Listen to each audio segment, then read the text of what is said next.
శృతిస్మృతిపురాణానాం ఆలయం కరుణాలయం నమామి భగవత్పాదశంకరం లోకశంకరం సదాశివసమారంభాం శంకరాచార్యమధ్యమాం అస్మదాచార్యపర్యంతాం వందే గురుపరంపరాం. విశ్వం మాయామయత్వేన రూపితం యత్ ప్రబోధతః విశ్వం చ యత్స్వరూపం తం వార్తికాచార్యమాశ్రయే. శ్రీ గురుచరణారవిందాభ్యాం నమో నమః. సభాయే నమః.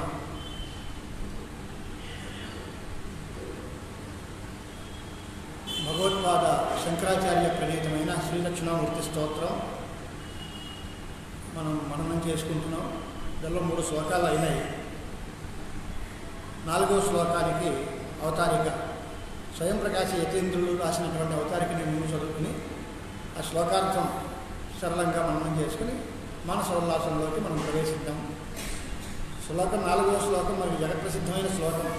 నానాక్షిప్య ఘటోదరస్థిత మహాదీప ప్రభాభాస్వరం జ్ఞానం యస్యతు చక్షురాదికరణద్వారా బహిస్పందతే జానామీతి యమేవ భాంతమనుభాత్యేతత్ సమస్తం జగత్ తస్మై శ్రీ గురుమూర్తయే నమైదం శ్రీ దక్షిణామూర్తయే. ఇది 4వ శ్లోకం. ఈ శ్లోకం ఎందుకు రాశారు భగవత్పాదులు? ఇంతవరకు జరిగినటువంటిది ఏమిటి, ఈ తర్వాత చెప్పబోయేది ఏమిటి అనేది మనం ఒకసారి మననం చేసుకోవాలి. ఈ ప్రపంచమంతా కూడా బ్రహ్మ నుంచే సత్తని ప్రకాశాన్ని పొందుతోంది. ఆత్మసత్త కంటే వేరేగా సత్త లేదు, ఆత్మ కంటే వేరేగా ప్రకాశం కూడా జగత్తుకి లేదు అని మనం అనుకున్నాం. మరి ఆత్మ నుండే స్వతసిద్ధమైనటువంటి ప్రకాశాన్ని ఇది పొందుతోందా, లేక వీటికే స్వయంగా స్వప్రకాశము స్వతహా సత్తా ఒప్పుకోవచ్చా అని కనుక అడిగితే అలా అడగడానికి వీలు లేదు అనేటువంటిది ఆక్షేపం చెప్పాలి. అంటే భాష తేలిగ్గా మాట్లాడుకోవాలంటే ప్రపంచమంతా ఉంది అనిపిస్తుంది. నిజంగా ఉందా అంటే నిజంగా ఉన్నది బ్రహ్మ ఒకటే, కానీ ఇవన్నీ కూడా దాన్ని బట్టి ఉనికి గలవానిగా కనిపిస్తున్నాయి. ఇది ప్రకాశిస్తోందా, అది కూడా అబద్ధమే. ఇది కూడా బ్రహ్మ యొక్క ప్రకాశమే.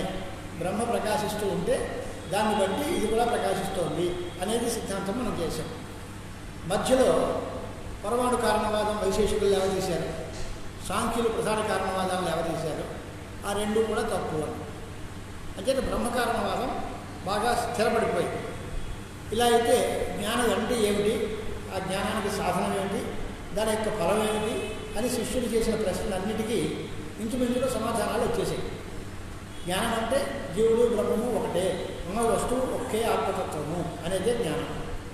దీనికి సాధనం ఏది అంటే శృతి ఆచార్య ప్రసాదము, యోగాభ్యాస బలము, ఈశ్వరానుగ్రహము, ఇవన్నీ బలము.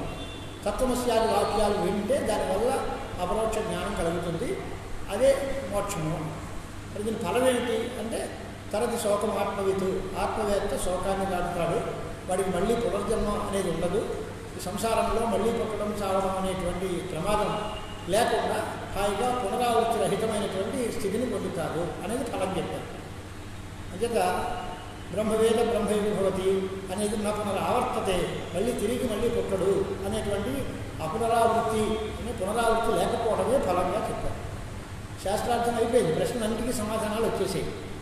ఇప్పుడు తర్వాత గ్రంథం ఏం చేయాలి, ఈ తర్వాత శ్లోకంలో ఏం చెప్తారు అనేది మనకు ఒక అగమ్యగోచరమైన ప్రశ్నగా మిగిలిపోతుంది. అంటే కనుక జరిగిన గ్రంథానికి రాబోయే శ్లోకానికి ఒక సందర్భం లింక్ చేయాలి. దానికోసం అడుగుతున్నారు, జగత్తుకి ఆత్మసత్తని ఆత్మప్రకాశాన్ని ఒప్పుకుంటే వచ్చే నష్టం ఏంటి అంటే బ్రహ్మయే ఉనికి కలది అని. అలాగే బ్రహ్మ వల్లే జగత్తు కూడా ఉంది అన్నాం, నష్టం ఏంటి? అలాగే బ్రహ్మ ప్రకాశిస్తోంది, అలాగే ఆత్మ కూడా ప్రకాశిస్తోంది, అలాగే జగత్తు కూడా ప్రకాశిస్తోంది అని నష్టమే ఉంది దీనిలో.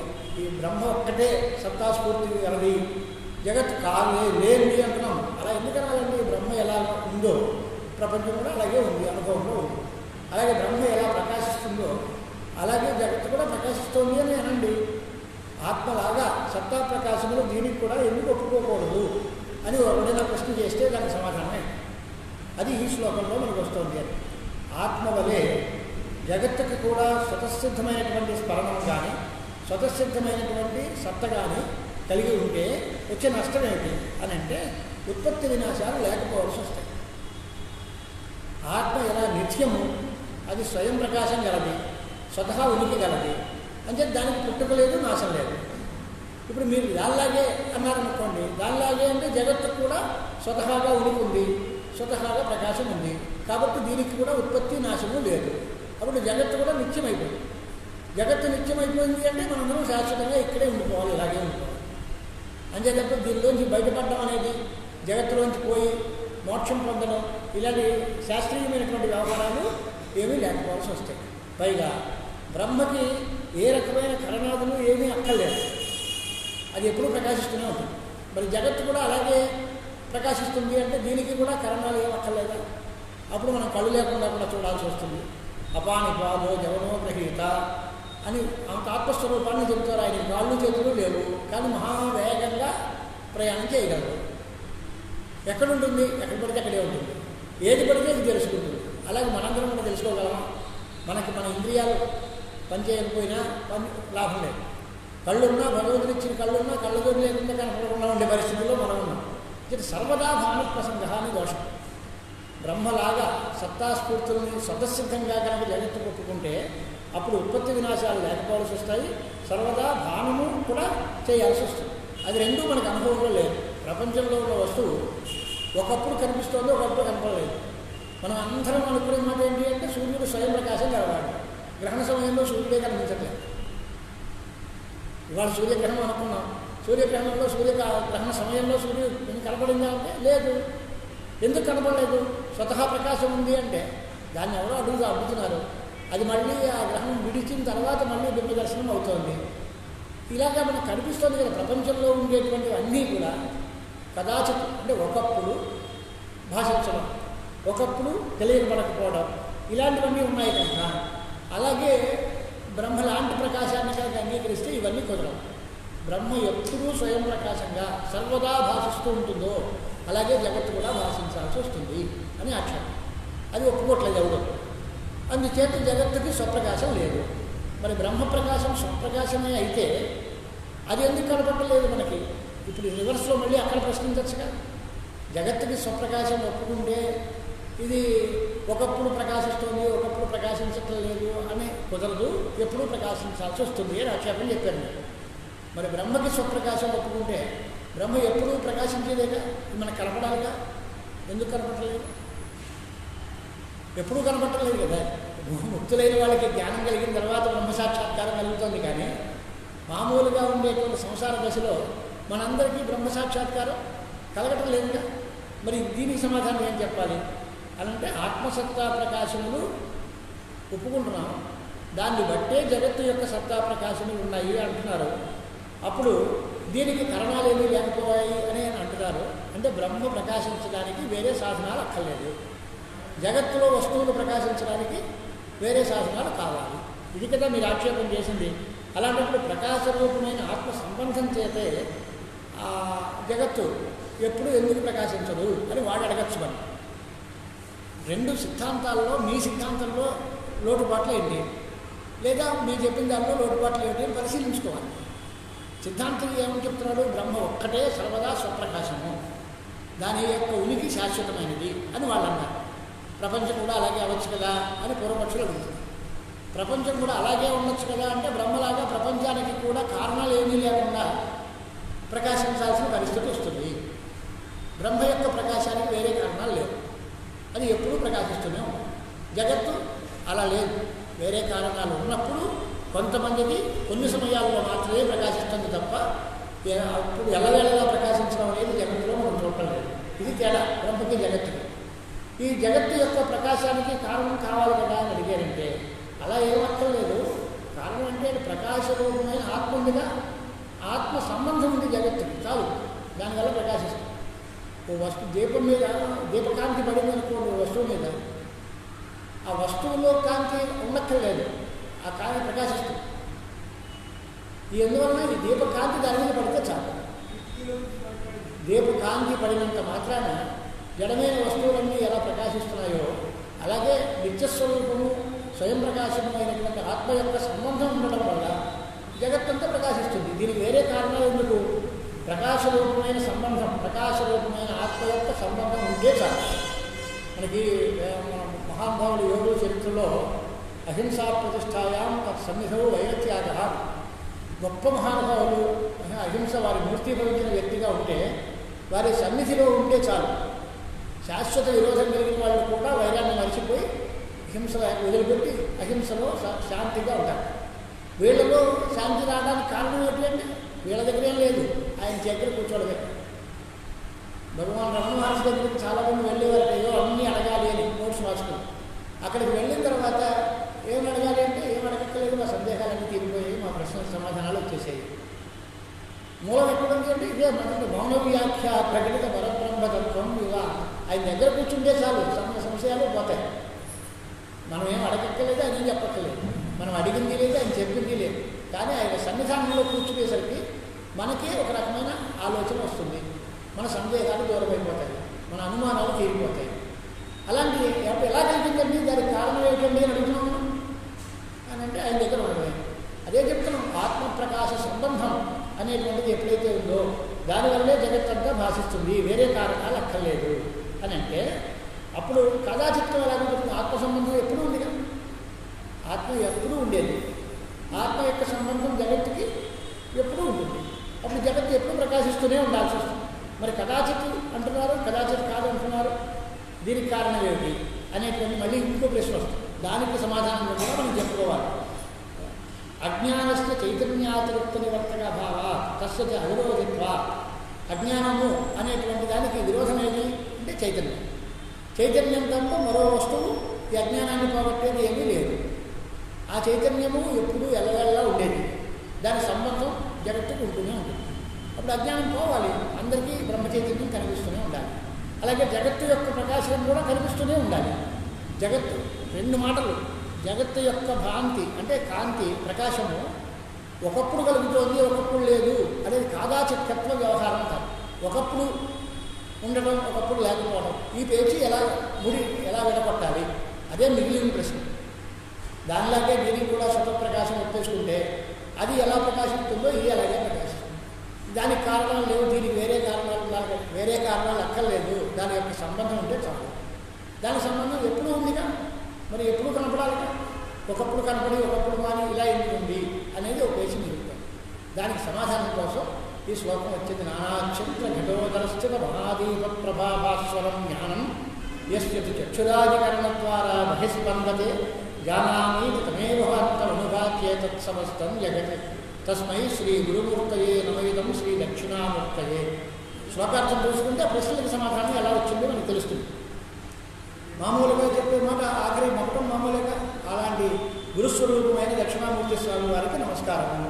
శ్రీ గురుమూర్తయే అనే దగ్గర మనం మాట జ్ఞాపకం పెట్టుకోవాలి. శ్రీ అనేదానికి తత్వబోధాత్మకమైన శోభ, తత్వజ్ఞానము అది కలిగినటువంటి సద్గురువులు, జ్ఞానోపదేష్టలైన గురువులు. ఆయన యొక్క రూపమే రూపంగా కలిగిన వారు దక్షిణామూర్తి స్వామివారు. దక్షిణామూర్తి ఏ రూపంలో మనకు కనిపిస్తారు అంటే మన గురు రూపంలోనే కనిపిస్తారు. గురుమూర్తి, గురురూపిణి అమ్మవారికి పేరు. గురు రూపంలో అమ్మవారు దర్శనమిస్తారు. అలాగే గురు రూపంలో దక్షిణామూర్తి స్వామి దర్శనమిస్తారు. అంచేత గురువు కంటే వేరేగా దక్షిణామూర్తిని చూడడం అనేది అవసరం లేదు. ఈశ్వరో గురురాత్మేతి మూర్తి భేద విభాగిని అని ఇదివరకే చెప్పుకున్నాము. అందుచేత అటువంటి దక్షిణామూర్తికి నమస్కారం. అటువంటి అంటే ఆయన ఎలాంటి వాడు అనేదానికి వివరణ ఈ శ్లోకంలో మనకు వచ్చే మాట ఏంటి అంటే నానాక్షుద్ర ఘట ఉదరస్థిత మహాదీప ప్రభాభాస్వరం అని ఒక మాట. ఒక కొండ ఉందట, కుంభం. దాని లోపల కడుపు అంటే లోపల ఉండే ప్రదేశం, ఖాళీ ప్రదేశం, దాంట్లో ఒక పెద్ద దీపం ఉంది. ఆ కొండ ఎలాంటిది, ఆ దీపం ఎలాంటిది? అది నానాక్షుద్రమైన ఘటం. అంటే ఆ కొండకి అన్ని వైపులా అన్నీ కన్నాలే, అన్ని వైపులా రంధ్రాలు కలిగినటువంటి ఒక పెద్ద కొండ. దాని పొట్టలో ఉండేటువంటి గొప్ప ప్రభ కలిగిన దీపం, మహాదీప ప్రభాభాస్వరం. అది జ్ఞానం. ఎలాగా దాని మాట ఏంటి అంటే దీపము ఎలా చీకటిని పోగొడుతుందో అలాగే జ్ఞానము కూడా అజ్ఞానమును పూర్తిగా తొలగిస్తుంది. అజ్ఞానం వల్ల కలిగేటువంటి సంసార దుఃఖాలని, సంసార భ్రాంతిని కూడా తొలగిస్తుంది. ఈ ఘటం ఏమిటి అని అంటే అనేక రంధ్రాలతో కూడిన ఘటము మన శరీరం అనుకోండి. దీనిలో ఉండే రంధ్రాలు అంటే నవద్వారపురం, నవక్షిద్రాలు, మొత్తం దేహ ఇంద్రియాలన్నీ. జ్ఞానేంద్రియాలు, కళ్ళు, ముక్కు, చెవులు అన్ని రంధ్రాలేక ఇలాంటి వాటితో కూడినటువంటి కుండ లాంటిది మన శరీరం. దాని హృదయంలో ఉండేటువంటి వాసనశీలమైన దీపం, అది పరమేశ్వరుని యొక్క రూపం. ఆ పరమేశ్వరుడు ఆ దీపంలాగా అనుకున్నాం. ఆ దీపప్రభ జ్ఞానం, ఆ స్వరూపమూలమైనటువంటి ఏ జ్ఞానం అయితే ఉందో ఆ జ్ఞానమే చక్షురాది కరణ ద్వారా బహిస్పందతే. ఆ లోపల ఉండే జ్ఞానం దీపకాంతి. దీపం కుండ మంచులో పెట్టి పైన మూట పెట్టినా దానిలో ఉండేటువంటి కన్నాల్లోంచి ఆ కాంతి మనకి ఎలా ప్రసరిస్తూ బయటకు వస్తుందో అలాగే మన లోపల ఉండే అంతర్జ్యోతిష్ పురుష, హృదయంలో అంతర్జ్యోతిష్గా ఉండేటువంటి ఆత్మచైతన్యం కన్ను, ముక్కు మొదలైన జ్ఞానేంద్రియాల ద్వారా బయటికి ప్రకాశిస్తూ వస్తుంది. చక్షురాది కరణములు ద్వారములు. ద్వారములు అంటే మీడియా అన్నమాట. దాని ద్వారా బయటకు వస్తుంది, వాటి గుండా బయటకు వస్తుంది. ఆ కాంతి లోపల వస్తువులు బయట ఉన్నాయి. ఈ వస్తువులకి సాక్షాత్తుగా ఆ కాంతితో సంబంధం లేదు. మధ్యలో అడ్డమేమిటి? గోడ, అది మంచి కుండ, ఆ కుండలో ఉన్న ఖండాలు, కన్నాల బయట వస్తువులు ఉన్నాయి, కుండ లోపల దీపం. ఈ దీపకాంతి ఆ కన్నాల్లోంచి బయటకు వచ్చి దీని మీద పడుతుంది. అది అంతఃకరణంలో ప్రతిబింబింపైనటువంటి స్వరూపభూత చైతన్యం ఏదైతే ఉందో అది చక్షురాధికరణాల ద్వారా విషయ దేశాల దగ్గరకు వస్తోంది. అప్పుడు బహిస్పందతే, అది అంతా కూడా బయటకు వెళుతోంది. ఇంద్రియములు భాషించాలి అంటే ఏమవుతుంది, ఎలాగ ప్రాసెస్, ప్రణాళిక ఏమిటి అని అంటే దానికి విధంగా రాస్తున్నారు. ఇంద్రియాణం విషయ సంప్రయోగే తద్వారా చైతన్యోపాధి అంతఃకరణే గచ్చతి సతి తత్ ప్రతిబింబితం చైతన్యమపి గచ్చతి గత్వా తమ విషయం భాషయతి. ఇది ప్రణాళిక, శాస్త్రీయ ప్రక్రియ. అంటే మనం కన్ను చూడాలి, కంటితో ఘటన చూడాలి. ఎలా చూస్తాం?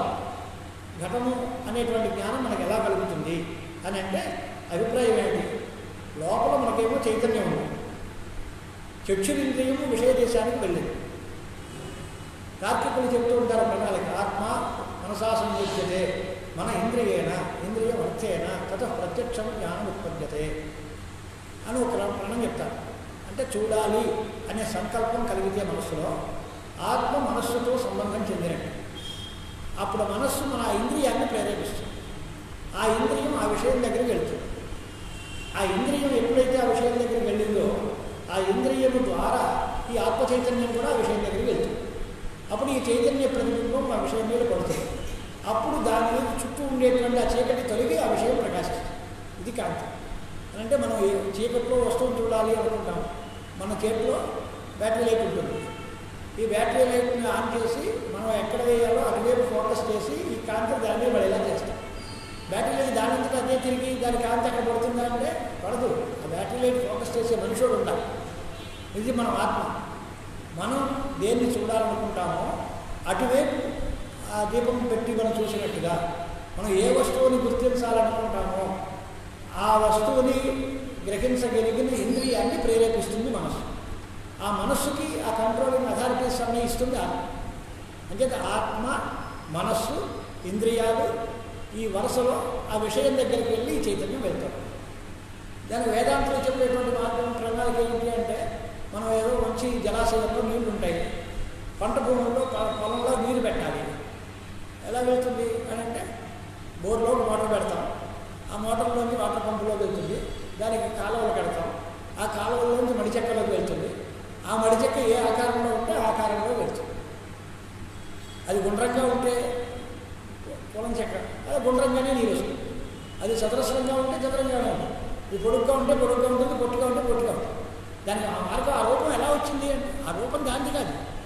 ఆ రూపం దాని చుట్టూ ఉండేటువంటి ఆ కట్టిన మూసను బట్టి. మనం పంచదార చిలకలు పోస్తాం చూడండి, పంచదార కరిగించేసి పోస్తే చిలకాకారంలో పెడితే చిలక అవుతుంది. ఏనుగు ఆకారం ఎప్పుడు విరోధిస్తుంది అంటే అంతఃకరణమందు ప్రతిబింబింపడినప్పుడే, ప్రతిబింబించిన తర్వాతనే అజ్ఞానాన్ని విరోధిస్తుంది. స్వతసిద్ధంగా చైతన్యం ఉంది కనుక ఎవరికి అజ్ఞానం ఉండకూడదు అంటే కుదరదు. అజ్ఞానం ఉంది, చైతన్యము.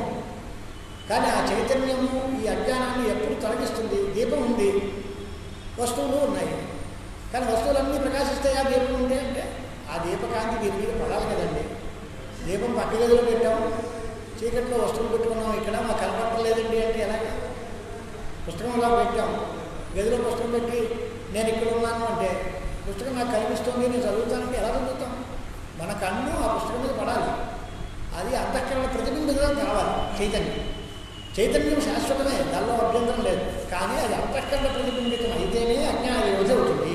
అంచేత అంతఃకరణ ధర్మములైన రాగాదులు అన్నీ కూడా ఎప్పుడూ భాషిస్తూనే ఉంటాయి. ఎందువల్ల అంతఃకరణంలో ప్రతిబింబితములు అవుతాయి కనుక రాగద్వేషాదులు అన్నీ మనకు ఎప్పుడూ మనసులో వేరే కోరిక అక్కర్లేకపోయినా, వేరే సాధనాలు లేకపోయినా మనకి రాగద్వేషాలు సహజంగా వస్తున్నాయి. కారణం ఏంటి అంటే అంతఃకరణంలో ప్రతిబింబిస్తున్నాయి కనుక వాటిని తొలగించుకోవడానికి మనం తచ్చినంత ప్రయత్నం చేయాలి. ఘటాది విషయములు బింబ చైతన్యంలో ఉన్నాయే తప్ప బ్రహ్మణయంలో కేవలం లేవు, అవి అధ్యాసంగానే మిగలాలి.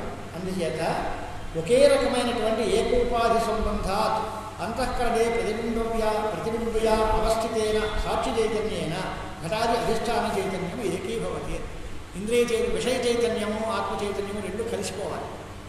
లోపల ఉండే కాంతి చక్షురాది ఇంద్రియముల ద్వారా ఆ ఘటాది విషయముల దగ్గరికి వెళ్ళి ఆ చైతన్యము ఈ చైతన్యము అంతా ఒకటే. అప్పుడే అది ప్రత్యక్షత్వ ప్రయోజకమవుతుంది అని వేదాంతుల మర్యాద. వస్తువు ప్రకాశిస్తుంది, ప్రత్యక్షమవుతుంది అనే దానికి అభిప్రాయం అది. అంచేత కరణాద్యపేక్ష అంటే అది ఇంతమంది మాకు వద్దండి, మాకు డైరెక్ట్ ప్రశ్న చెప్పండి.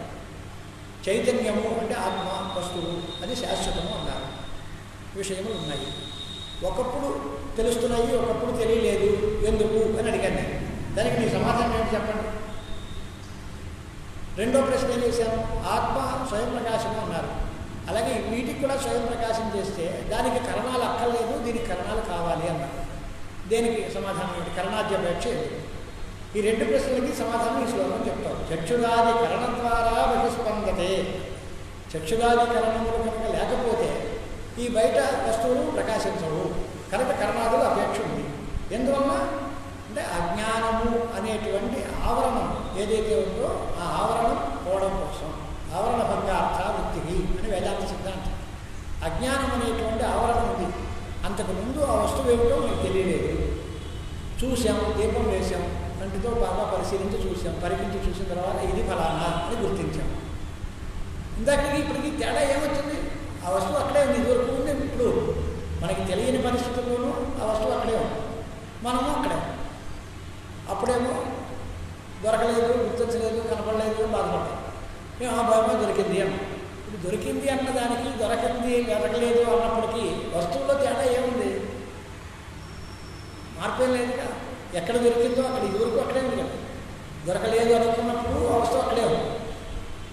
పోయింది అనుకున్నావు, దొరికింది అనుకున్న తర్వాత కొత్తగా ఏమొచ్చిందంటే లేదు, అక్కడే ఉంది ఆ వస్తువు. ఇప్పుడు దొరికింది అని. ఈ దొరికింది అని ఎప్పుడు అన్నారు? దొరకలేదని బాధ ఎంతవరకు ఉంది అని అంటే దాని చుట్టూ ఉన్న అజ్ఞానం కప్పేసినంత కాలం కనపడలేదు. ఆ అజ్ఞానం పోయింది అంటే వస్తువు ప్రకాశించింది. అంచేత అజ్ఞానము అనేటువంటి ఆవరణాన్ని తొలగించడం అనేటువంటిదే మనకు కావాల్సిన మాట. దానికోసం చక్షురాది కరణాలు కావాలి. ఫోకస్ ఫోటో తీస్తాడు, మంచి కాస్ట్లీ కెమెరా ఉంటుంది, దానికి క్యాప్ బిగించి పెట్టాడు అనుకోండి, బొమ్మలు వస్తాయా? మనుషులందరూ ఉన్నారు, కెమెరా ఉంది, అది కాస్ట్లీ కెమెరా, బయట బాగానే ఉంది. కానీ దానికి దీనికి మధ్యలో అడ్డంగా కవర్ వేసేసి ఉంది క్యాప్. అప్పుడు మనకి ఫోటో రాదు. మరి చేయాల్సిన పని ఏంటి అంటే ఆ క్యాప్ తొలగిస్తే అప్పుడు దాని కాంతి మన మీద పడుతుంది. పడేసరికి మన ప్రతిబింబం అది గ్రహిస్తుంది. అప్పుడు మన ఫోటో వస్తుంది. ఎక్కడైనా ఎన్ని ఉదాహరణలు లక్ష చెప్పుకోవచ్చు, ఏం చెప్పినా అదే పని. వస్తువుల్ని కొత్తగా మనం పుట్టించటం లేదు. తెలుసుకోవడం అనే మాట చేత వస్తువులు కొత్తగా పుడతాయనుకోకండి.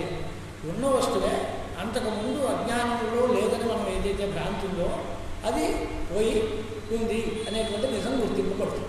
అంటే అజ్ఞానమును తొలగించడం కోసమే చక్షురాది కరణములు కావాల్సి వస్తాయి. మరి ప్రకాశించేది ఏది అంటే తమేవ భాక్తం అనుభాతి ఏతత్ సమస్తం జగత్. భాషించేది ఎప్పుడూ ఆత్మే. ఇదే కనుకంటే ఇది ప్రకాశిస్తుంది అంటే దీనికి కరణాపేక్ష లేక, కానీ ఇది కరణాపేక్ష లేకుండా ఇది ప్రకాశించదు. మరి ఎప్పుడు ప్రకాశించింది? అది ప్రకాశిస్తూ ఉంటే దాన్ని అనుసరించి ఇది ప్రకాశిస్తుంది. ఇలా ఉదాహరణ అగ్నిం దహంతం అనుదహతి అని ఉంది. అగ్నిం దహంతం అనుదహతి, అయోదహతి అని ప్రయోగం. నిప్పు కాల్స్తుంది.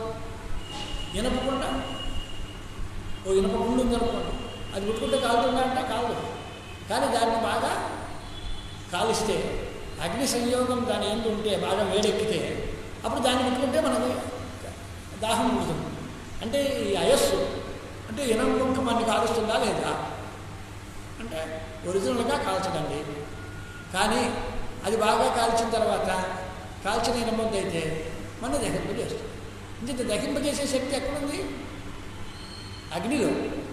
ఆ అగ్ని దహిస్తూ ఉంటే ఆ అగ్ని యొక్క దాహం బట్టి ఈ ఇనముక కూడా మన దహింపజేస్తుంది.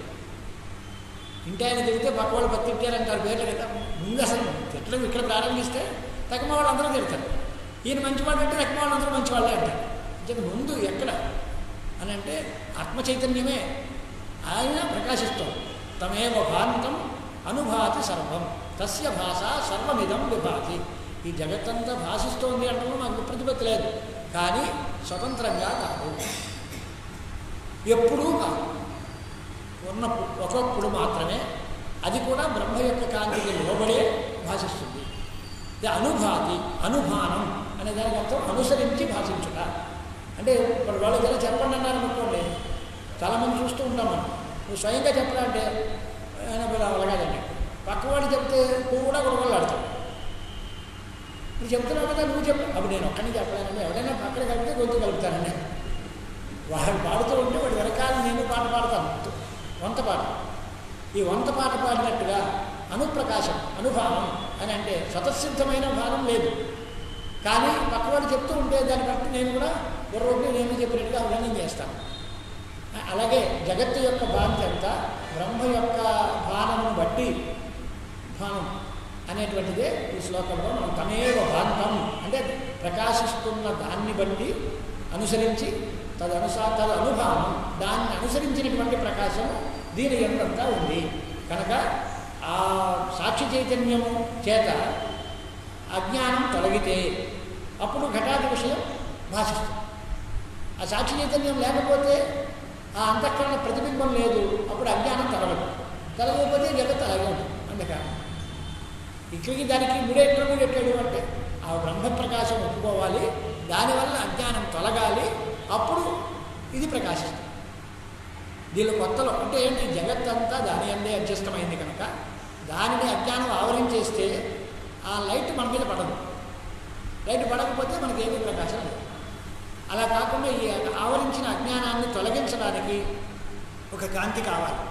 ఆ కాంతి ఎప్పుడు వస్తుంది? బ్రహ్మజ్ఞానం. ఆ కాంతి పడితే ఈ అజ్ఞానం తొలగుతుంది. అది తొలగితే ప్రపంచం అంతా మనకు కనిపిస్తుంది. ఆ ముడి విడాలి. ఆ ముడి విడగొట్టిన మహానుభావుడు ఎవరు, ఆ జ్ఞానం ఇచ్చినటువంటి వారు ఎవరు అంటే సద్గురువులు దక్షిణామూర్తి స్వాముల వారు. ఆయన జ్ఞానామీది తమేవ భాంతమనుభాతి ఏతత్ సమస్తం జగత్. నాకు ఇది తెలిసింది అంటున్నాం. ఎలా తెలిసింది అని అంటే ఆ బ్రహ్మ ప్రకాశం వల్ల ఈ జగత్తంతా ప్రకాశిస్తోంది అనేటువంటి మాట. దానివల్లనే అది ప్రకాశిస్తోంది, దాన్ని బట్టి ఇది కూడా అంతా ప్రకాశిస్తోంది అనేటువంటి అభిప్రాయాన్ని చెప్పారు. మరి కొంతమంది మతాంతరాలు చెప్పారు దీంట్లో. అచిద్రూప ఆత్మనిష్ట జ్ఞానేన ఘటాది విషయోపాసతే ఇది వదంతి. ఆత్మనిష్టమైన జ్ఞానం అది ఎలాంటిది అని అంటే ఆత్మనిష్ట జ్ఞానము ఎప్పుడూ కూడా అచిద్రూపం కాదు, చిద్రూప స్వరూప జ్ఞానం. మన ఈ జ్ఞానం అనే మాట చాలా ముడులు ఉన్నాయి. మనకి జ్ఞానం వచ్చింది అంటాం, జ్ఞానం కలిగింది అంటాం, నాకు ఇప్పుడు తెలిసింది అంటాం, నేను జ్ఞాన రూపుణ్ణి అంటాం, నా జ్ఞానం వచ్చింది అంటే రకరకాల వ్యవహారాలు లోకంలో కనిపిస్తున్నాయి. జ్ఞానం రావడం ఏంటి? ఇందుకే ఆత్మ అనే వేరు, జ్ఞానం వేరునా? ఆత్మే జ్ఞానమా అంటే ఆత్మే జ్ఞానము అనేది వేదాంత మతం. ఆత్మయందు జ్ఞానం ఉంటుంది అనేది తార్కికుల మతం. ద్వైతులందరూ తార్కికులు మొదలైనటువంటి ద్వైత సిద్ధాంతాన్ని అవలంబించే వాళ్ళందరూ జ్ఞానము కంటే వేరుగా జ్ఞానము గల వస్తువు ఉన్నాడు, ఆత్మ ఉంది, ఆత్మకి జ్ఞానం గుణంగా ఉంటుంది అనేది గుణగుణభావం అంగీకరిస్తారు. జ్ఞానాధిష్టానం, జ్ఞాన అధికరణం ఆత్మ అనేటువంటి మాత్రం చెప్తారు. వేదాంతులు జ్ఞానము కంటే వేరేగా ఆత్మ లేదు, ఆత్మ యొక్క స్వరూపమే జ్ఞానం. సత్యం జ్ఞానం అనంతం బ్రహ్మ యోవేద నిహిత గుహాయాం పరమేవ్యోమం అని ఆత్మ యొక్క లక్షణమే, ఆత్మ యొక్క స్వరూపమే జ్ఞానము అని చెప్తున్నారు. మరి ఆ జ్ఞానము మామూలుగా మనకి కలిగిన జ్ఞానం, ఇప్పుడు నాకు ఘట జ్ఞానం కలిగింది, ఈ వస్తువు యొక్క జ్ఞానం కలిగింది, ఇది విషయ జ్ఞానం, ఇది స్వరూప జ్ఞానం కాదు. దీన్ని వృత్తి అని పేరుతో పిలుస్తారు వేదాంతం. నైయాయికులందరూ దీన్నే జ్ఞానం అంటారు. తెలియకపోతే వస్తువు తెలుసుకోవడాన్ని దానికి జ్ఞానము అని పేరు పెడతారు తాత్వికులందరూ. దానిని ఆవరణహంగార్థ వృత్తి అంటారు వేదాంతం. జ్ఞానము స్వరూప జ్ఞానం వేరు, వృత్తి జ్ఞానం వేరు. ఇప్పుడు ఈ వీళ్ళనేది ఏమిటి? ఆత్మనిష్ట జ్ఞానము జడము స్వప్రకాశము అయినటువంటి ఘటాది విషయములతో సంయోగాది సంబంధం లేదు కదా. ఆ చదువుకు సంబంధం ఉంది అంటున్నారు. ఆ సంబంధం వల్ల ఘటం విషయం ప్రకాశం ఎలా అవుతుంది? ఆ మాట తప్పు అనేటువంటి మాట. లేదా కొంతమంది ఏమన్నారు, ఈ విషయమందు కూడా ఒక స్ఫురణ కలుగుతుంది, దానివల్ల ఘటం భావం కలిగింది అంటారు. విషయనిష్టమైనటువంటి స్ఫురణ అనేటువంటిది ఎప్పుడు కలుగుతుంది? నేను ఇంకోటి చెప్పారు, ఆత్మ సంబంధం వల్ల కలగాలి. ఆత్మ సంబంధం విషయానికి ఎలా ఉంటుంది? జ్ఞానామి అనేటువంటి జ్ఞానం కలగదు. అంచేత నేను చెప్పినట్టుగానే స్వప్రకాశమైనటువంటి సాక్షి చైతన్యము కూడా ఒప్పుకోవాలి. దాని సంబంధం ఎక్కడైతే ఉందో ఆ వస్తువులన్నీ ప్రకాశిస్తాయి. ఇది మన సిద్ధాంతార్థం, నాకు గుర్తుపెట్టుకోండి. స్వప్రకాశం సాక్షి చైతన్యం. ఆ సాక్షిలో కూడా మళ్ళీ జీవసాక్షి ఈశ్వర సాక్షి అని వేదాంతుల ప్రక్రియలు వేరే ఉన్నాయి, అది వేరే విషయం. సాక్షి చైతన్యము అనేది స్వప్రకాశము ఆత్మస్వరూపము అనుకోండి కాసేపు. ఆ దానివల్లనే, దాని సంబంధం వల్లనే ఘటాది విషయములు జగత్తంతా కూడా భాషిస్తుంది అని దాన్నే శ్లోకంలో చెప్పారనమాట. తమేవ జానామీతి తమేవ భాంతం అనుభాతి ఏతత్ సమస్తం జగత్. దానిలో ఉదాహరణ ఏంటి? జానామి అంటే ఏమర్థం అని అంటే ఘటాధికం అహం జానామి, అది మొత్తం వాక్యం దానిలో స్వరూపం. ఇతనే జానామి అన్నాడు, తెలుసుకుంటున్నాను. ఎవరు? అహం, నేను. దేన్ని అంటే ఘటాధికం, నేను ఘటమును గుర్తించుతున్నాను. అది మొత్తం వాక్యం యొక్క స్వరూపం. ఘటాధికం అహం జానామి అని ఎప్పుడైతే అన్నారో అప్పుడు ఏమవుతుంది? ఘటము అనేటువంటిది ఒక విషయం అని ఈ వాక్యంలో కర్త కర్మ క్రియ మనం చూసామనుకోండి. నేను ఘటమును తెలుసుకుంటున్నాను, నేను కర్త, ఘటం కర్మ, జానామి అనేది క్రియ. దీనిలో విషయం ఏది అంటే కర్మ అన్న విషయం అన్న ఒకటే. ఘటమును అన్నారు కదా, ఘటము అనే విషయం యొక్క జ్ఞానం ప్రకాశమానం. ఏదది? సాక్షి చైతన్యమే. ఆ సాక్షి చైతన్యం అంటే ఎవరు? పరమేశ్వరుడే. దీన్ని తెలుసుకున్నవాడు ఎవరంటే పరమేశ్వరుడే. ఆ దాన్ని బట్టి తర్వాత వివిధ ప్రత్యేకమ్యం సమస్తం సర్వం జగద్భాతి ప్రకాశతే. అనుమానం కూడా స్వతసిద్ధంగా ఉండదు.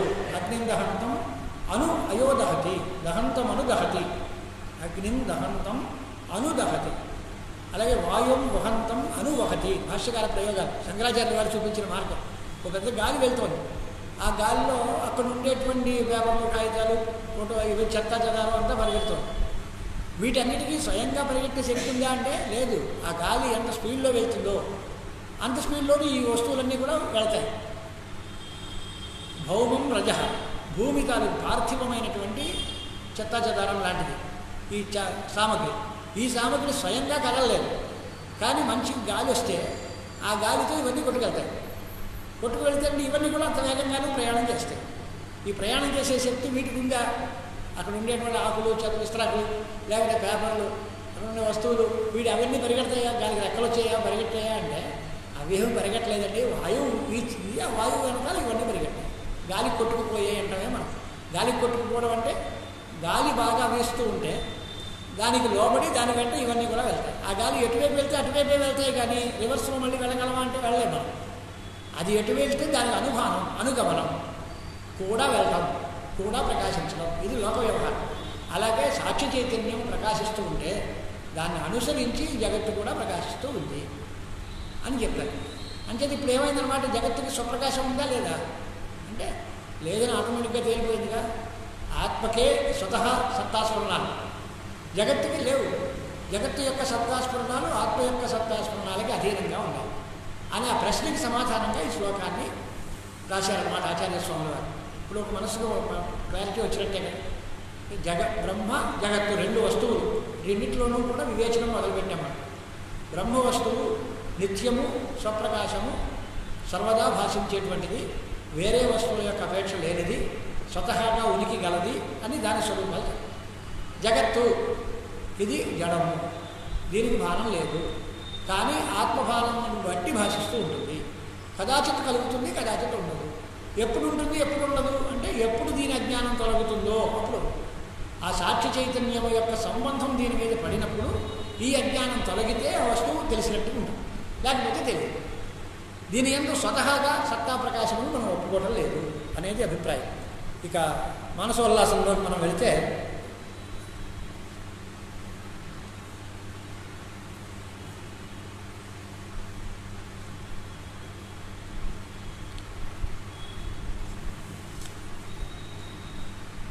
స్వతస్సంతః ప్రకాశంతే భావాః ఘటపటాదయః న ఈశ్వరస్య సమావేశ ఇత్యస్య ఉత్తరం ఉచ్యతే. ఈ ప్రశ్న అంతా ప్రకాశాత్మ యతీంద్రులు రాశారు. ఈ శ్లోకానికి అసలు ఈ ప్రశ్నలు ఎలా చేయాలని, ఈ ప్రశ్నకి సమాధానం ఈ శ్లోకంలో ఉందని మనకు ఎలా తెలుస్తుంది? ఈ శ్లోకం మనం ఎన్నిసార్లు పారాయణ చేసాం? నానాచంద్ర గడ్డవదిలి స్థితాలు శ్లోకం చాలాసార్లు 100 సార్లు పైగానే మనం అందరం చదువుకున్నాం.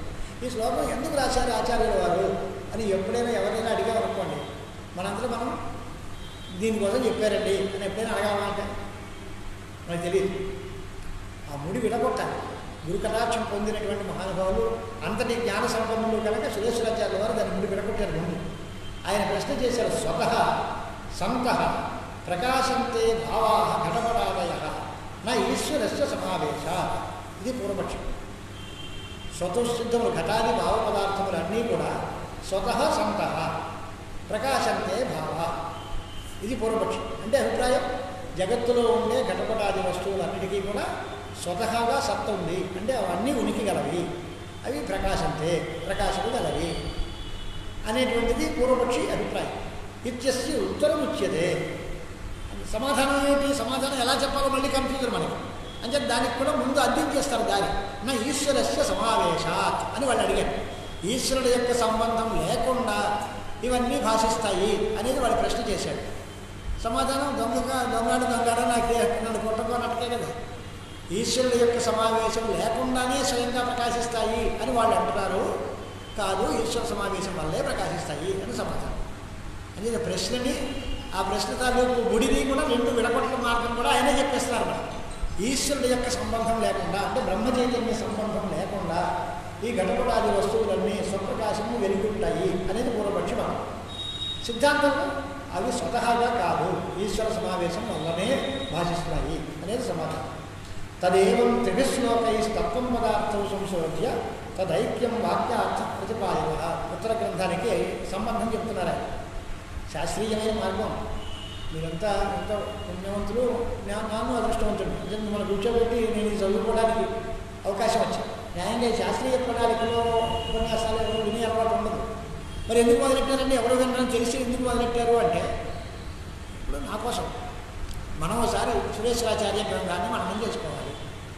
ఎప్పుడో ఇండియా కూర్చొని చదువుకోవచ్చు కదా అంటే అంత చదివే అంత ఓపిక ఉంటుందో లేదో తెలియదు. అంచేత ఆ గ్రంథంలో ప్రతి అక్షరాన్ని మననం చేసుకుని మన బుద్ధి శుద్ధయే ఆత్మబుద్ధి విశుద్ధి కోసం మన ప్రయత్నం చేయాలి. దానికోసం ఆచార్యుల స్వామి వారు ఏం అనుగ్రహించారు, దానికి సురేశ్వరాచార్యుల వారు ఎంతటి లైట్ ఇచ్చారు దాని మీద. ఆ వస్తువు శ్లోకంలో ఎంత అందం ఉంది, ఆ అందాన్ని బయటికి ఎలా తీసుకొచ్చారు వార్తికాచార్యుల వారు. అది చూస్తే ఎంతో ఆనందం కలుగుతుంది. ఎంత అందమైన శ్లోకం చెప్పారు. 3 శ్లోకాలు చదివాము, 3 చదివాము, 4 చదివాము, 5, 10 అయ్యాయి. మొత్తం శ్లోకం అంతా అయ్యింది.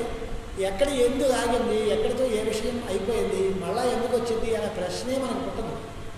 సరిచేస్తూ స్తోత్రాలు అంతా గుడ్డే ఉద్యోగంలో పడినట్టు. ఆయన అంటున్నారు మొదటి 3 శ్లోకాల్లో తదేవం త్రిభిశ్లోకై తత్వం పదార్థం సంశోధ్య. తత్పదార్థాన్ని త్వం పదార్థాన్ని శోధన చేయడం జరిగింది. తర్వాత తదైక్యం వాక్యార్థ ప్రతిపాదిత అని అంటే మొదటి శ్లోకంలో తత్పదార్థము త్వం పదార్థము, తర్వాత శ్లోకంలో తత్పదార్థము, 3వ శ్లోకంలో ఐక్యము తత్వమసి వాక్యార్థం చెప్పేశారు. ఏష సర్వవేదాంతానాం సమన్వయ ప్రథమ శాస్త్రార్థో దర్శిత. మొట్టమొదటి శాస్త్రార్థం ఏమిటి? వేదాంతానికి ప్రమేయం ఏమిటి? జీవ బ్రహ్మైక్యం. అదే శాస్త్రం యొక్క అర్థం. శాస్త్రార్థం అంటే శాస్త్ర ప్రయోజనం. శాస్త్రం యొక్క పరమా లక్ష్యం ఏది అంటే తత్వం పదార్థ ఐక్యం, జీవ బ్రహ్మైక్యం. అది చెప్పేశారు. ఇప్పుడు సమన్వయం చెప్పిన తర్వాత ఇదానీ ఉక్తే సమన్వయార్థే బ్రహ్మాత్మాద్వైతే తత్వే విరోధ శంకాం ప్రత్యక్షాది ప్రమాణాభాస నిబంధనాం వాదిమతి విలాస నిబంధనాంచ ప్రతిక్షిప్య తమేవోక్తం సమన్వయార్థం దృఢీకర్తం ఉత్తర శ్లోకత్రయం ప్రమౌడితే అని దానికి బిగించారు. మొదటి 3 శ్లోకాల్లో తత్వమసి వాక్యార్థమైన జీవబ్రహ్మాద్వైతం చెప్పబడింది. ఆ తర్వాత మళ్ళీ అనేక రకాలైన ప్రశ్నలు వస్తాయి, విరోధాలు వస్తాయి. ఆ విరోధ సంఖ్య ఎలా కలిగింది అంటే మాకు ప్రత్యక్ష ప్రమాణంతో విరోధం కలిగింది. మేము కళ్ళారా ఇది వేరేగా చూస్తున్నాము, ఇదంతా మీరు అది ఇది ఒకటే అంటున్నారు, అది ఎలాగా అని ఒక మాట. అలాగే వాది మతి విలాసం, దేహం ప్రాణమపి ఇంద్రియాణ్యపి జలాం బుద్ధించ శూన్యం విదుః శ్రీబాలాంతజడోపమాస్మరమితి భ్రాంతా వృషం వాదిన అని వాది మతి విలాసం. వాళ్ళ యొక్క ఆలోచన విధానాల వల్ల వాళ్ళు అనేక రకాల పొరపాట్లకి గురవుతున్నారు. అది రెండో ప్రశ్న. ఇక అదంతా ఆపేసి ఆ సమన్వయ అర్థాన్ని అంతటినీ కూడా పిండీకరించి మేము మొదటి చెప్పిన సిద్ధాంతమే స్పష్టము, అదే యుక్తము, దాని తర్వాత రెండో ఆక్షేపం చేయడానికి అవకాశమే లేదు అని చెప్పాలి. దానికోసం మళ్ళీ 3 శ్లోకాలు దీనికోసం ఉపక్రమిస్తున్నారు. అంటే 4వ శ్లోకం, 5వ శ్లోకం, 6వ శ్లోకం, ఈ 3 కూడా మొదటి 3 శ్లోకాల్లో చెప్పిన అద్వైతం ఏదైతే బ్రహ్మాద్వైతం ఏదైతే ఉందో ఆ అద్వైత తత్వమునందు విరోధములు ఉన్నాయి అనే ఆశంకలకి పరిహారం కోసం చేసేటువంటి శ్లోకత్రయం అనేటువంటి మాట. తత్ర ఆత్మసత్తైవ సత్తా ఏషాం భావానాం న తతోధిక తథైవ స్ఫురణం తేషాం న ఆత్మస్ఫురణతో అధికం. ఇది మొట్టమొదటి శ్లోకంలో మనం ప్రారంభం చేశాం. అస్థి ప్రకాశతే అని ఆరంభం చేశాం కదా, ఉనికి ఉంది, ప్రకాశిస్తోంది. ఈ రెండు దానికి స్వతసిద్ధములా లేక ఇతరుల నుంచి ఎక్కడైనా తెచ్చిపెట్టుకుని బాబుతా, పరాధీనమైన స్వత ప్రకాశమా లేక స్వత ప్రకాశమా, ఇది విచారణ చేశాం. ఆత్మసత్తైవ సత్తా ఏషాం భావానాం, ఈ సమస్త ప్రపంచంలోనూ అన్ని విషయముల యొక్క ఉనికి కూడా ఆత్మసత్తే. ఆత్మసత్త కంటే అధికమైన సత్త లేదు, అధిష్టాన సత్తా అధికమైన సత్తా ఆరోగ్యమందు అంగీకరించడం లేదు అని చెప్పారు. అలాగే స్ఫురణం కూడా బ్రహ్మస్ఫురణమే, దానికంటే వేరేగా స్ఫురణం జగత్తులో లేదు అని చెప్పాము. ఇది యదుక్తం పూర్వం సర్వభావానాం స్వతసత్తా స్ఫురణ రాహిత్యం తదనుభవ విరుద్ధం. ఇది ప్రశ్న. మీరు చెప్పారైతే బాగానే ఉంది, ఘటాదులన్నీ స్వయంగా భాషించడం లేదు, స్వయంగా ఉనికి కలవి కావు, కానీ అది ప్రత్యక్షాది అనుభవం విరుద్ధమయ్యా. అనుభవాత్ బాధ దర్శనాత్, అనుభవం ఉంది, బాధ ఉంది అంటే మేము ఘటం కలరా చూస్తున్నాం, ఘటం ఉంది తెలుసుకున్నాం, ఘటాన్ని తెలుసుకుంటున్నాము, దాని యొక్క ఉనికి దాని యొక్క ప్రకాశము కూడా మా అనుభవంలో గుర్తింపబడుతున్నాయి. మరి అవన్నీ లేవంటారేంటి మీరు? ఏది బ్రహ్మప్రకాశం అదే కనిపించవద్దు, అదే లేదు ఉండదు, ఆ లేనిదేదో ఉంది అది ఒకటే నిజం అంటే ఎలా నమ్ముతాం మేము అనేది ప్రశ్న చేసేటువంటి వాళ్ళ యొక్క మనస్సులో ఉండే ఆలోచన. ఆ ఆలోచనలు సమాధానం చెప్పడం కోసం మీరు ఈ గ్రంథాన్ని లేవతీస్తున్నారు. వాళ్ళైతే ఈశ్వర సమావేశం వల్ల వచ్చింది అనొచ్చు కదా. కాదు, నేను ఈశ్వరస్య సమావేశ. ఎందువల్ల? ఈశ్వరుడు కనిపిస్తే కదా వాడి సమావేశం ఇక్కడ ఉందని. అక్కడ దీపం కనిపిస్తే లైట్ వేసామండి, దీపకాంతి పడిందండి అనొచ్చు. మనకి లైట్ కనిపిస్తోంది, దీపం ఆ స్విచ్ కనిపిస్తోంది, వేసిన వాడు కనిపించాడు, అప్పుడు దీపకాంతి వల్ల కనిపించే అనొచ్చు. కానీ అలా ఈశ్వర ప్రభ ఈశ్వర సమావేశం అంటే ఈశ్వరుడు ఎక్కడున్నాడు? వాడు ఎవడైనా కనిపిస్తే కదా. ఆయనకి రూపం లేదు, ఆయన ఉన్నాడో లేదో తెలియదు. మరి అలాంటి ఈశ్వరుడు ఉన్నాడో లేదో, కలడో లేడో, ఉన్నాడని కొంతమంది లేడని కొంతమంది అంటున్నారు కదా. వాడు ఉన్నాడో లేదో ఎవడో తెలుసు. వాడు ఉన్నాడు, వాడి సమావేశం వల్ల ఇదంతా ప్రపంచం భాషిస్తోంది అంటే ఇది ఎలా ఒప్పుకుంటాం మనం? ఆ ఈశ్వరుడే కనపడటం లేదు కదా. లేదు, కల్పిస్తాం. కల్పనాయాం ప్రమాణాభావం. ఈశ్వరుణ్ణి కల్పించాలి, దాని ఏదో ప్రమాణం చూపించాలి, అవన్నీ ఎక్కడున్నాయి? చార్వాకుల పూర్వపక్షాలు ఈశ్వరుడు కనపడటం లేదు, ఈశ్వర బోధకమైన వేదం ప్రమాణం కాదు, మరి కల్పించడానికి అవకాశం లేదు. అందుచేత ఈ ఆక్షేపాల్లో సతమతమయ్యేటువంటి జనాలకి అందరికీ ఒక విజ్ఞానాన్ని మనం అందించాలి. దానికోసం తర్వాత 3 శ్లోకాలని ఉదహరిస్తున్నారు. స్వతయేవ సంతః అంటే స్వతయేవ ప్రకాశంతే నా ఈశ్వరస్య సమావేశ. ఇది ప్రశ్న. తస్య అదర్శనాత్ తత్కల్పనాయాం ప్రమాణాభావాచ్య అని వాళ్ళ బలం అది. ఈశ్వర సమావేశం వల్ల అనడం కుదరదు, కారణం ఈశ్వరుడు లేడు. ఈశ్వరుణ్ణి కల్పించడానికి తగిన ప్రమాణం కూడా కనపట్టలేదు. కాబట్టి ఈశ్వరుడే లేకపోతే ఈశ్వరుడు యొక్క సమావేశం వల్ల ఇవన్నీ భాషిస్తున్నాయి అని చెప్పడం కుదరదు. కనుక దానికి సమాధానం కోసం ఈ శ్లోకం నానాక్షేత్ర ఘటోదరస్థిత మహాదీపం ప్రభావాస్వరం అని అందించారు. ఈ సారాన్నే సుప్రకాశ ఆత్మచైతన్యుల వారు ఇందాక వివరించారు ప్రశ్న సమాధానం. దాన్ని ముందు చెప్పాను నేను, ఎందుకైనా ఈ వార్తిక శ్లోకం తెలుస్తుంది కదా కాస్త.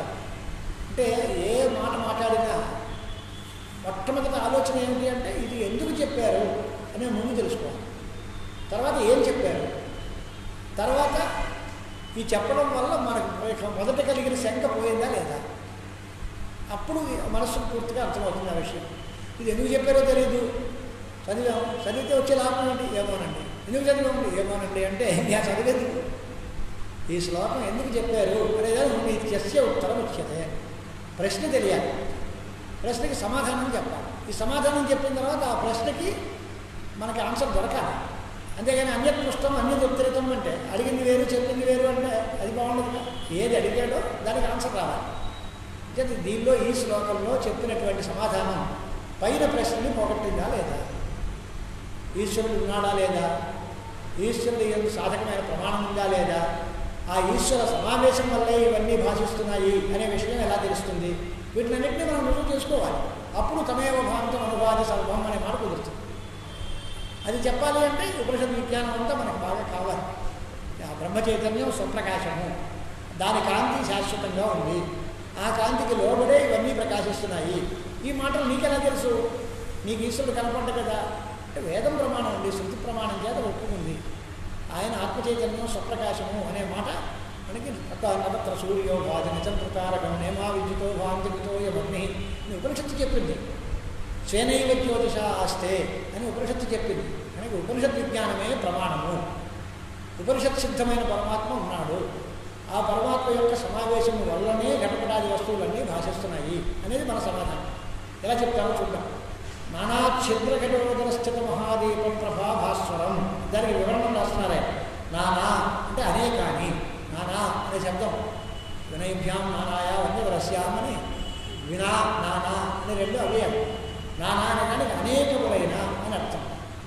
ఛిద్రాని అంటే రంధ్రాలు, అవి గలది నానా ఛిద్రము అంటే అనేకములైన ఖాళీ ప్రదేశాల రంధ్రములు గలది, అనేక కథాలు కలిగినటువంటిది. ఏమిటది? ఘటం. నానా ఛిద్ర ఘట తథా తస్య ఉదరం అంటే ఆ ఘటం యొక్క పొట్టాలు. ఘటానికి పొట్ట కాళ్ళు చేతులు ఉంటాయా అంటే మధ్యప్రదేశాన్ని ఉదరం అంటారు. మనిషి యొక్క మధ్యప్రదేశంలో పొట్ట ఉన్నట్టుగా ఆ ఘటము యొక్క ఖాళీ ప్రదేశాన్ని ఉదరం అనే పేరుతో పిలిచాం. అంటే ఒక కుండ ఉంది, దానికి చాలా కన్నాలు ఉన్నాయి, దాని పొట్టలో ఖాళీగా ఉంది, దాన్ని ఉదరం అన్నాం. దాని అంటే ఒక మహాదీపం అనేది అంటే దాని యొక్క ప్రదీపం. ఇది మహాదీపము అనే దానికి క్షుద్ర ప్రదీపం కాదు. చిన్న దీపం పెట్టామనుకోండి అది వెంటనే వెలుగారిపోతుంది. అలాంటి దీపం కాదు, ఎప్పుడూ శాశ్వతంగా వెలిగే క్షుద్ర దీపములు అంటే విస్ఫులింగాలు, మెరుపు మెరిసింది లేదా ఒక మిరుగులు అగ్ని రవ్వలు, నిప్పు రవ్వలు బయటకు వచ్చాయి అంటే ఎంతకాలం ఉంటుంది, చూసేసరికి ఆరిపోతుంది. అలాంటి దీపం లోపల ఆరిపోయింది అంటే మళ్ళీ మనం మామూలుగా ఇక్కడ మళ్ళీ మనకి సమాధానం రాదు. కనుక దానికి మహాప్రదీపము అని పేరు పెట్టారు. క్షుద్ర ప్రదీపం కాదు అంటే గాలికి ఆరిపోయే దీపము లేకపోతే చాలా లైఫ్ టైం తక్కువగా ఉన్నటువంటి దీపము కాకుండా శాశ్వతమైన కాంతి కలిగిన గొప్ప దీపం మహాదీపం. అలాంటి దీపము యొక్క ప్రభావం కాంతి. ఆ కాంతి ఎక్కడుంది అని అంటే ప్రభావం భాస్వరం అంటే అలుప్త ప్రకాశం. మహాప్రకాశము అంటే ఏమర్థం? దాని ప్రకాశమునకు లోపము ఏనాడు ఉండదు, దానికి కూడా అన్యాధీన ప్రకాశం కాదు. స్వతసిద్ధమైన ఇతరాపేక్ష లేకుండా ఉన్న శాశ్వతమైన అనంతమైన కాంతి గల దీపం. ఆ కాంతి, ఆ దీపకాంతి ఏదైతే ఉందో అంటే అనంత ప్రకాశం, అలుప్త ప్రకాశ స్వరూపం. అది ఎవరిది? యస్య చిదాత్మనః అనేక చంద్రవతి దేహే స్థితస్య జ్ఞానం స్వరూపభూతం. దీనికి ప్రకృతాన్ని ఉదాహరణ పోలిక చెప్పాం. రకరకాల కన్నాలు కలిగిన కొండ మధ్యలో ఉన్న దీపము ఏమిటది అని అంటే అది చిదాత్మ స్వరూపభూతమైన జ్ఞానం. మరి కొండ ఏంటి అంటే శరీరం. ఆ కన్నాలు ఏంటి అని అంటే ఇంద్రియాల యొక్క విషయ గోళాలు, అవి కాంతి. వాటి వల్ల చక్షురాధికరణ ద్వారా తత్తదింద్రియ క్షిద్ర మార్గేణ ఆయా ఇంద్రియములు అనేటువంటి రంధ్రముల ద్వారా బహిః విషయేషు రూపాదిషు స్పందతే అంటే గచ్చతి. అంటే లోపల ఉన్న ఆత్మ చైతన్యమే ఈ శరీరం లోపల ఉండేటువంటి ఆ చక్షురాది ఇంద్రియములు అనేటువంటి రంధ్రముల ద్వారా బయటకు వస్తుంది.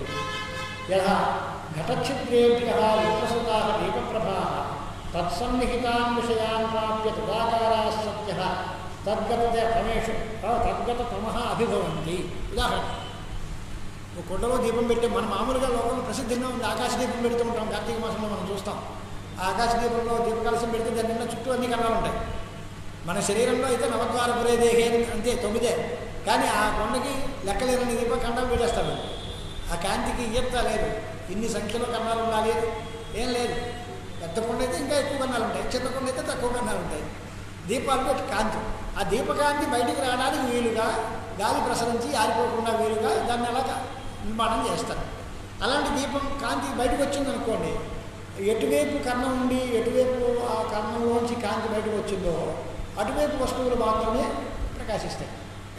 రివర్స్లో ఎటువైపు కన్నం లేకుండా కాంతి అటువైపు వెళ్ళదో అటువైపు చీకటిగానే ఉంటుంది, అటువైపు వస్తువులు ప్రకాశించవు. ఇప్పుడు మనకు స్పష్టంగా తెలుస్తుందిగా బయట ఉన్న విషయాల్లో కూడా కొన్ని భాషిస్తున్నాయి, కొన్ని భాషించట్లేదు. కారణం ఏంటి? వీటి మీద ఆ కాంతి ప్రసరించింది, తగిన వాటి మీద ఆ కాంతి ప్రసరించలేదు. మనం పుస్తకం చూస్తాం, ఇటువైపు ఏముందో చెప్పగలం, వెనకాల వైపు ఏముందో చెప్పలేము. కరతలం కరపుటం అంటాం కదా, కరతల సంయోగం అంటే ఎప్పుడైతే అన్నారో ఇటువైపు రెండు సంయోగం, వెనకాల వైపు సంయోగం లేదు కదా. అలాగే దీపకాంతి ఒక భాగంలో పడితే రెండో భాగంలో ఆ దీపకాంతి ఉండదు. ఏ భాగంలో పడిందో అక్కడుండే తమస్య పోతుంది, అక్కడుండే అజ్ఞానం పోతుంది, అక్కడే ప్రకాశం జరుగుతుంది. రెండో వైపు ఆ చీకటిలాగే ఉంది, అది పోలే.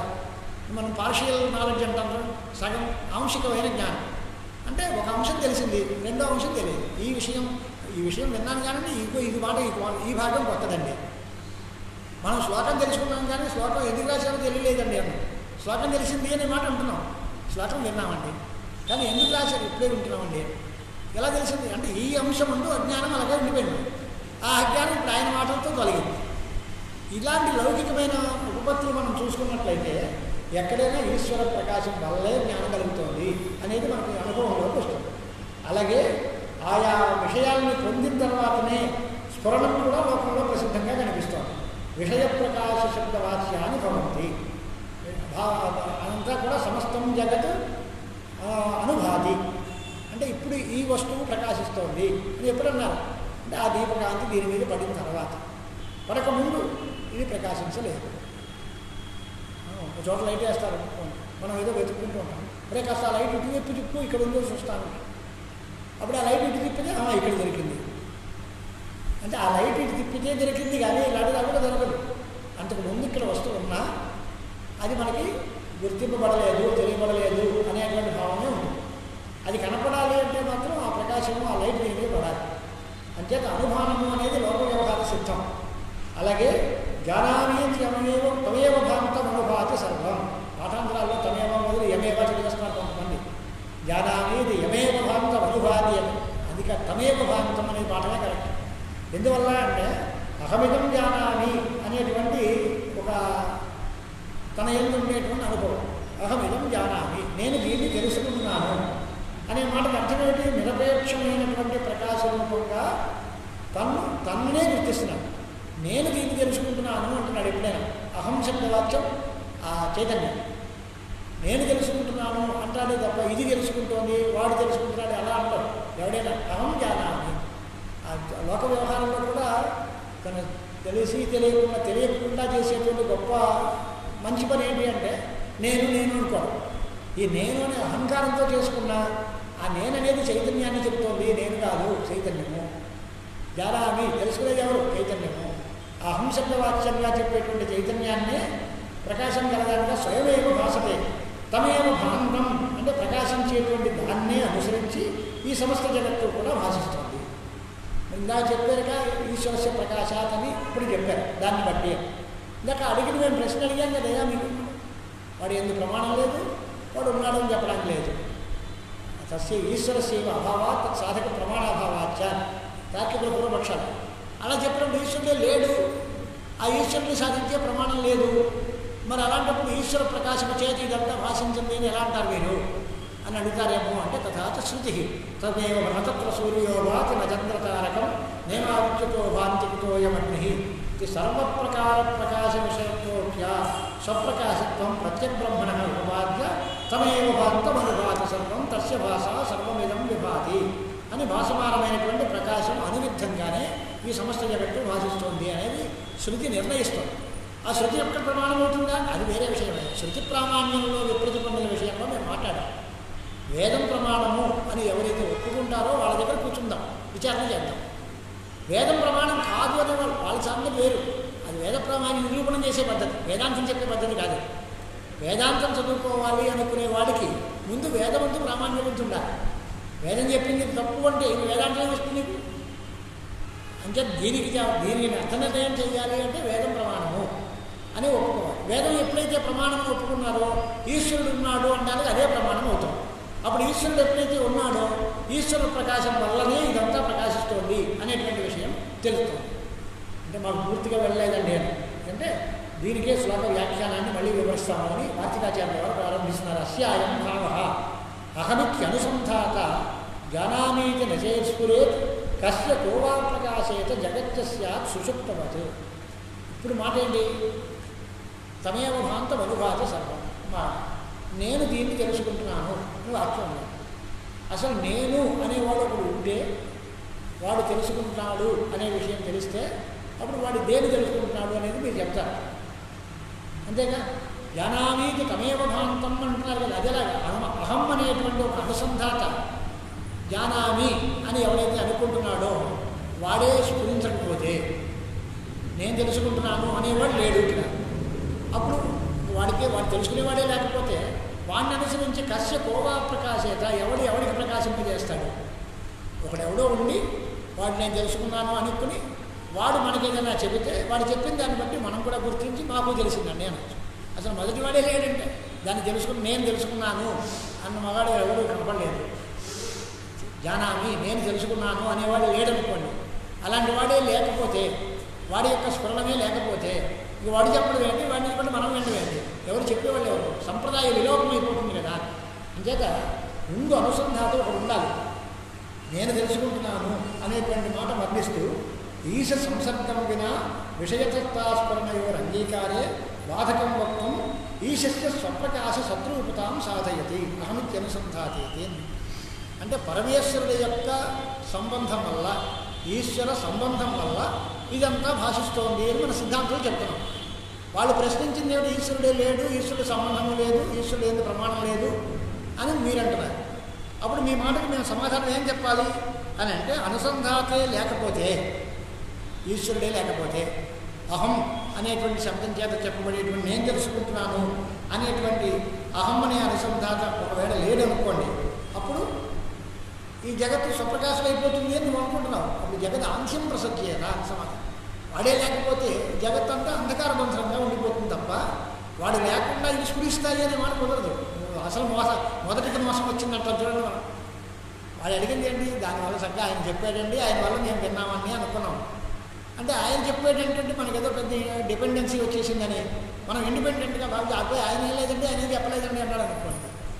కాసేపు గురువు గారు లేదండి, గురువు చెప్పేది ఏమి నేను చూశాను. ఇది గురువు లేదు, గురువు చెప్పలేదు అంటే నీ నాలెడ్జ్ పూర్తి జీరో. నీకేం లేదు, నీ స్వయం ప్రకాశం వచ్చేసింది, నువ్వే తెలియని అనుకుంటున్నావు. కానీ ఆయన ఉంటేనే నీ వెలుగు తప్ప ఆయన లేకపోతే నీకు వెలుగే లేదు. జగత్తంతా అంధకార బంధనం అయిపోతుంది. జగదాంశం ప్రసిద్ధేత అని దోషం చెప్పు. ఆయన ఉంటే ఆయన కాంతి మన మీద పడితే ఆయన దగ్గర 100% బల్బు, మన దగ్గర 0 వాట్ బల్బులో కాంతేనా వస్తుంది. ఆయనే లేకపోతే మన పూర్తిగా అంధకారంలోనే ఉండిపోతాం తప్ప మనంతట మనకి లైట్ వచ్చేటువంటి అవకాశం లేనే లేదు. అంచేత తృతీయ పదార్థానికి వివరణ ఇదన్నమాట. అనుసంధాత అహం అనేటువంటి వాడు కనుక లేకపోయినట్లయితే అప్పుడు ఏమవుతుంది అంటే కస్య కోవా ప్రకాశేత జగత్య స్యాత్ సుషుప్తవత్. ఎలాగ ఉదాహరణ ఏంటి? బాగా నిద్రపోయాడు.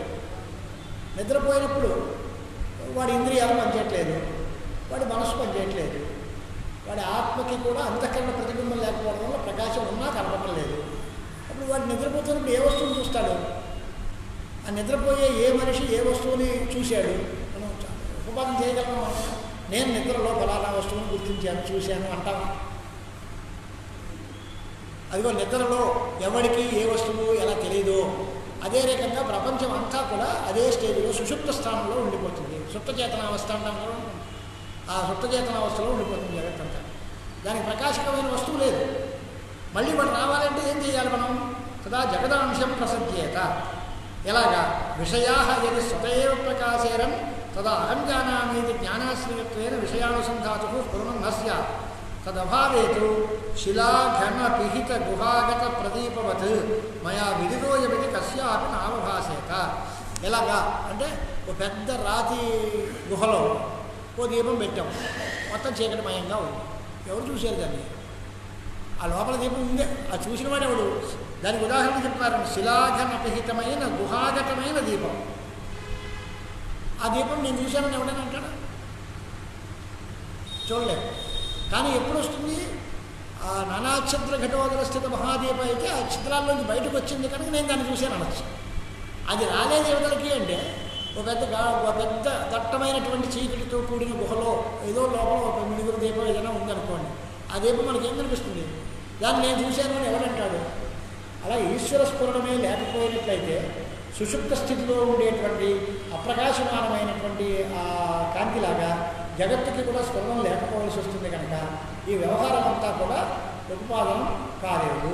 కాబట్టి ఎవరు ఎక్కడ ఏది తెలుసుకున్నానన్నా, లేదా నాకు ఈ స్ఫూర్తి వచ్చిందన్నా, లేదా నేను ఉనికిని పొందాను అన్నా, ఇదంతా పరమాత్మ యొక్క అనుగ్రహం, పరమాత్మ యొక్క సత్తా, పరమాత్మ యొక్క స్ఫురణం. అది తీసేస్తే జగత్తుకి ఎగ్జిస్టెన్సే లేదు. అంచేతనే వ్యాకరణ శాస్త్రాల్లో మర్యాదలు ఉంటాయి. గౌరస్తి అంటే ఏమర్థం అంటే, గౌరస్తి అంటే గోవుంది కాదయ్యా, గవావచ్ఛిన్నం చైతన్యం అస్తి. గోవు అనే శరీరంలో ఉండే చైతన్యం ఉంది. ఘటోస్తి అంటే ఘటావచ్ఛిన్నం చైతన్యం అస్తి అని చెప్తారు. అంచేతనే సర్వే సర్వార్థవాచకా అని వచ్చింది. అన్ని శబ్దాలు అన్ని అర్థాలనే చెప్తాయి. కారణం ఏంటి? అన్ని శబ్దాలకి అర్థం చైతన్యమే, అన్ని అర్థాలు ఆ చైతన్య రూపాలే. అంటే ఈ శబ్దములు అర్థములు ఇవన్నీ దాన్నే చెప్పడానికి రకరకాలుగా కల్పింపబడ్డాయి. వాచారంభణం వికారో నామధేయం మృత్తికేత్యేవ సత్యం. సత్యమైన వస్తువు చైతన్యం ఒకటే. ఆ చైతన్యాన్ని చెప్పడానికే ఎన్ని శబ్దాలు, దాని చేత చెప్పబడేటువంటి ఆకారాలు ఇవన్నీ కల్పితాలు. నామరూపములన్నీ కల్పితములు. అధిష్టానమైన చైతన్యం మాత్రమే నిజం. అదే స్వప్రకాశం. దాని యొక్క ప్రకాశకు లోబడే ప్రపంచం యొక్క సత్తాస్ఫూర్తులు ఉంటాయి అనేది ఎస్టాబ్లిష్ చేస్తున్నారు. యదధీనశ్చాస్య ప్రకాశ సహ నిత్యప్రకాశ రూపేవాశ్చేయ తస్యాపి ప్రకాశత్వే అనవస్థా. అంటే వాడు ఇంకోడు ఇంకా కింద పన్నా పులుపు సాగదు. ఇంకా నేను మళ్ళీ అడుగుతానండి, ఏమంటే ఈ ప్రపంచం అంతా కూడా ఎవరికో కాంతికి లోబడి ఒప్పేసుకున్నాను. ఈ ప్రపంచం యొక్క ప్రకాశం అంతా ఫలానా వారి యొక్క కాంతికి లోబడి. మరి ఆయనకి ఆయన గురువు యొక్క కాంతి కదా. ఇప్పుడు మనం విజ్ఞానం అంతా ఉంది, మేము ఏదో చదువుకున్నామంటే మా గురువు గారికి అటాచం. ఆయనకి ఎలా వచ్చిందండి? ఆయన గురువు గారికి అటాచం. ఆయనకి ఎలా వచ్చింది? ఇలాగా ఆయన యొక్క ప్రకాశము కూడా అన్యాధీనము అని వెళ్ళడం ప్రారంభించామనుకోండి, ఎక్కడ ఫుల్ స్టాప్ పెట్టాలి అని అంటే స్వప్రకాశ చిఘ్రమైన పరమాత్మ దగ్గర ఫుల్ స్టాప్. ఆయనకి ఎలా? ఆయన స్వప్రకాశం అండి, ఆయన అడగడానికి లేదు. ఆయన స్వయం ప్రకాశం. ఆయన ఒకరి దగ్గర నుంచి తెచ్చుకున్న జ్ఞానం కాదు, ఆయన స్వరూపమే జ్ఞానస్వరూపం అని చెప్పాలి. అంచేత యదధీన అస్య ప్రకాశ, దీనికి లోబడి వాడి కాంతికి లోబడి మేము ప్రకాశిస్తున్నాము అన్నాం. మనకి ఆధారంగా నిలిచిన వ్యక్తి ఆయన కూడా పరాపేక్ష గలవాడు అంటే మళ్ళీ ఆయనకి ఎవరు ఆధారం అని అడుగుతాం. అంచేత ఎక్కడో ఒకడా కాదు, అది స్వప్రకాశము నిత్యస్వరూపము అయినటువంటి ఆ పరమాత్మని మనం అంగీకరించి తీరాలి. ఆయన కాంతికి లోబడే ఇదంతా ప్రకాశిస్తోంది. ఎలాగా? ప్రాగుర్ధ్వంచ అసతాం సత్వం వర్తమానే వినస్వత తస్మాదీశే స్థితం సత్వం ప్రాగూర్ధ్వత్వ వివర్జితే. ఇప్పుడు యుక్తితో చెప్తాం. ఎంత మీరేదో వేదాంతం చెప్పింది తస్య భాష సర్వం అది నాకు తెలియదండి. ఇవాళ కనిపిస్తోందిగా, హాయిగా నేను చూస్తుంటే ఈశ్వరుడు ఎందుకు మళ్ళీ అనవసరంగా వాడిని తీసుకొస్తారు ఎందుకు?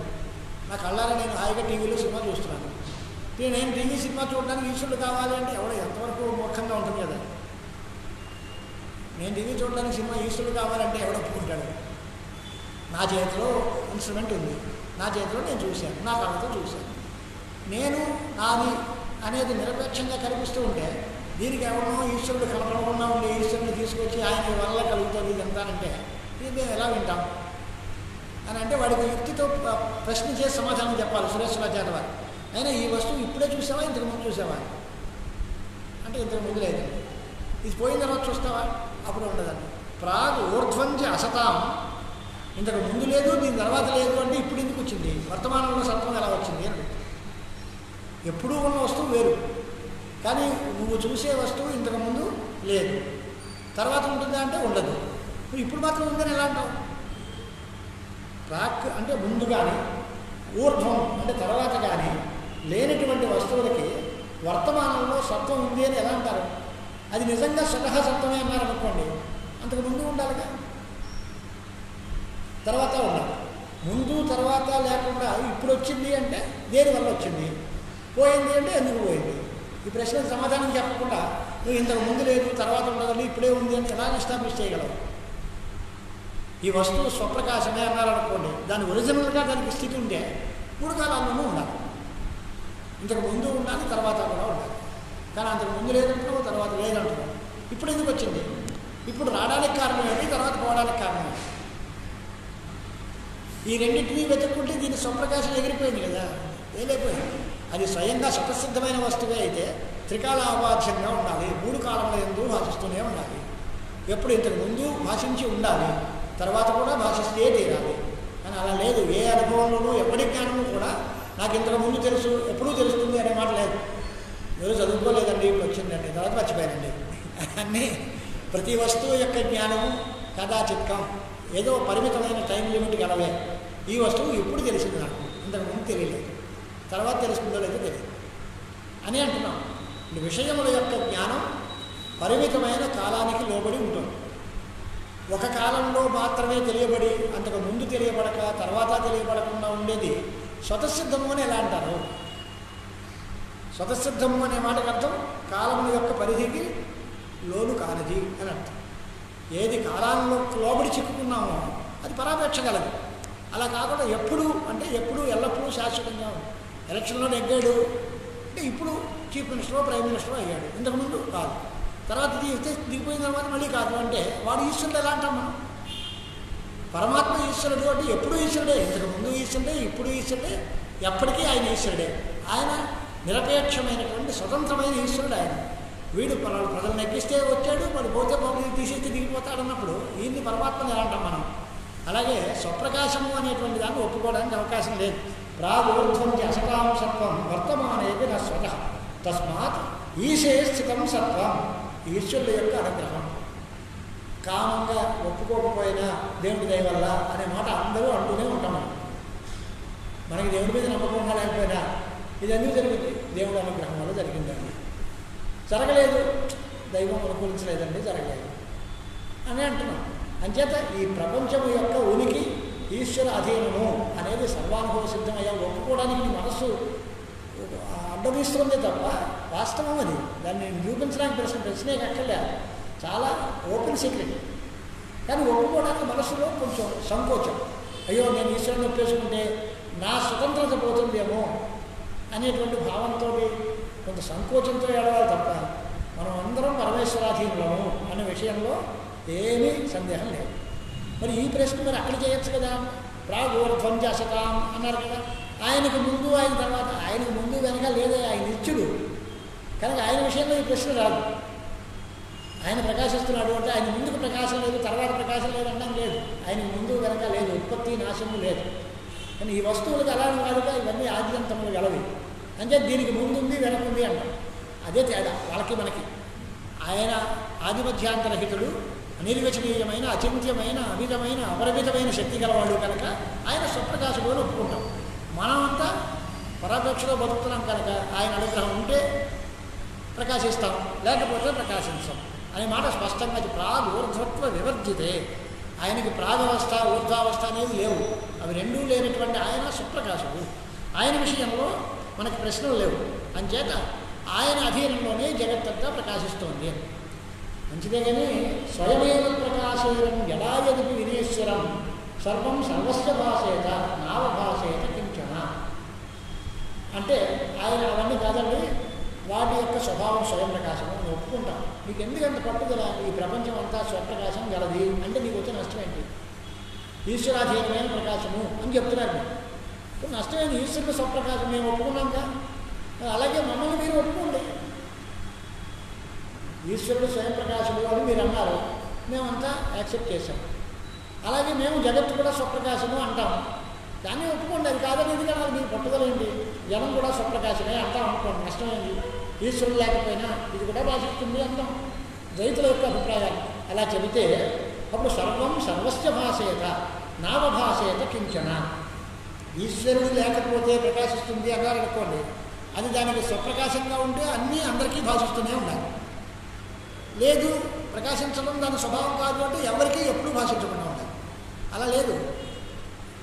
ప్రపంచంలో ఉండే వ్యవహారం అందరికీ భాషిస్తుంది అని కానీ, లేదా ఎవరికీ తెలియదు అని కానీ ఏది ఎక్స్ట్రీమ్ లిమిట్స్కి వెళ్ళడానికి లేదు. ఒకప్పుడు ఒకటి భాషిస్తుంది, ఒకటికి తెలుస్తుంది, ఇంకొకప్పుడు ఇంకోటికి తెలుస్తుంది. అన్నీ అందరికీ తెలియడం కానీ తెలియకపోవడం కానీ కుదరదు అంటున్నాం. ఇది ఎలా కుదురుతుంది? అది పరాధీనం అయితేనే ఈ వ్యవస్థ ఏర్పడుతుంది కానీ లేకపోతే కుదరదు. చేత విషయత్వానుసానుపత్య ఈశ్వరాధీన సత్తా ఒప్పుకోవాలి అంటే దాన్ని స్ఫురింపజేయడం కోసం చెప్పాం. ఈశ్వరుడు కనుక లేకపోతే, అనుగ్రాహకం లేదు కనుక సర్వ వస్తువులు సర్వవేళలా సర్వులకు విదితములు కావాల్సి వస్తాయి. లేదు, ఎవరికి ఎప్పుడూ ఏది తెలియకపోవాల్సి వస్తుంది. సర్వం సర్వస్య భాషేత లేదా అథవా నామభాషేత కించన. అది కానీ ఇది కానీ ఈ రెండూ తప్పే. తస్మాత్ సర్వజ్ఞం అజ్ఞం వా జగత్స్యాదేకరూపకం తుల్యే స్వయం ప్రకాశత్వే జగజేతనయోర్మిధ తుల్యమేవ ప్రసత్యేరన్ గ్రాహ్య గ్రాహకతాదయ. ఇప్పుడు సర్వం సర్వస్య భాషతాం మామా భాషిష్ట అన్నారు. అంటే అన్నీ అందరికీ తెలుస్తాయి అని ఒక ఆక్షేపం. లేదా ఎవరికి ఏదీ తెలియకపోవాల్సి వస్తుంది అని ఒక ఆక్షేపం. ఏమవుతుంది నష్టం అని అంటే, అన్నీ అందరికీ తెలిస్తే అందరూ సర్వజ్ఞులే అవుతారు కదా. అందరికీ అన్నీ తెలిసిపోయాయి అంటే అందరూ సర్వజ్ఞులే అవుతారు, అందరూ ఈశ్వరులే అయిపోతారు. లేదా ఎవరికి ఏమీ తెలియలేదన్నారు అనుకోండి, అప్పుడు సర్వుడు అజ్ఞుడే అవుతాడు, ఎవడు తెలియని వాడు కాదు. దీనిలో కొంతమంది తెలిసిన వాళ్ళు, కొంతమంది తెలియని వాళ్ళు, ఉచ్చ నీచాలతో, మధ్యమ అధమ ఉత్తమ అధికారులతో ప్రపంచం వ్యవహారం నానా రకాలుగా ఉందన్నారు. ఇది కుదరదు. అయితే అందరూ ఫస్ట్ క్లాస్లో పాస్ అయిపోయారు, లేదా ఎవరికి ఏది ఆన్సర్ రాలేదు, అందరూ ఫెయిల్ అయిపోయారు అన్నారు. ప్రపంచం అలా లేదు. దీనిలో కొంతమంది పాస్ అయ్యారు, కొంతమంది ఫెయిల్ అయ్యారు, కొంతమంది ఓ ఎగ్జామ్లో పాస్ అయ్యారు, రెండో ఎగ్జామ్లో ఫెయిల్ అయ్యారు, కొంతమంది ధనవంతులుగా ఉన్నారు కానీ ఆరోగ్యం లేదు, కొంతమంది మంచి ఆరోగ్య పుష్టిగా ఉన్నారు కానీ వాళ్ళు ధనం లేదు. రకరకాల వెరైటీతో ఉంది ప్రపంచం. ఇదంతా కుదరదు అంటే స్వయం ప్రకాశం అంటే అయితే ఉండడం లేకపోవడం, రెండే లిమిట్స్. ఉంటే అంతా ఈశ్వరుడు సర్వజ్ఞులే అవ్వాలి, లేకపోతే అందరూ అజ్ఞులే కావాలి. స్వయం ప్రకాశత్వం జడములకు చేతనములకు సమానంగా ఉన్నప్పుడు తుల్యమేవ ప్రసద్యేరం గ్రాహ్య గ్రాహకతాదయ. ఈ గ్రాహ్య గ్రాహకత్వ శక్తులన్నీ కూడా అది గ్రాహకము ఇది గ్రాహ్యము అనేది ఎందుకనాలి? ఆయన చేత మనం తెలియబడుతున్నాము. నా చేత ఆయన తెలియబడ్డాడు ఎందుకు అనకూడదు? ఆయన సర్వజ్ఞుడే, నేను సర్వజ్ఞుడే.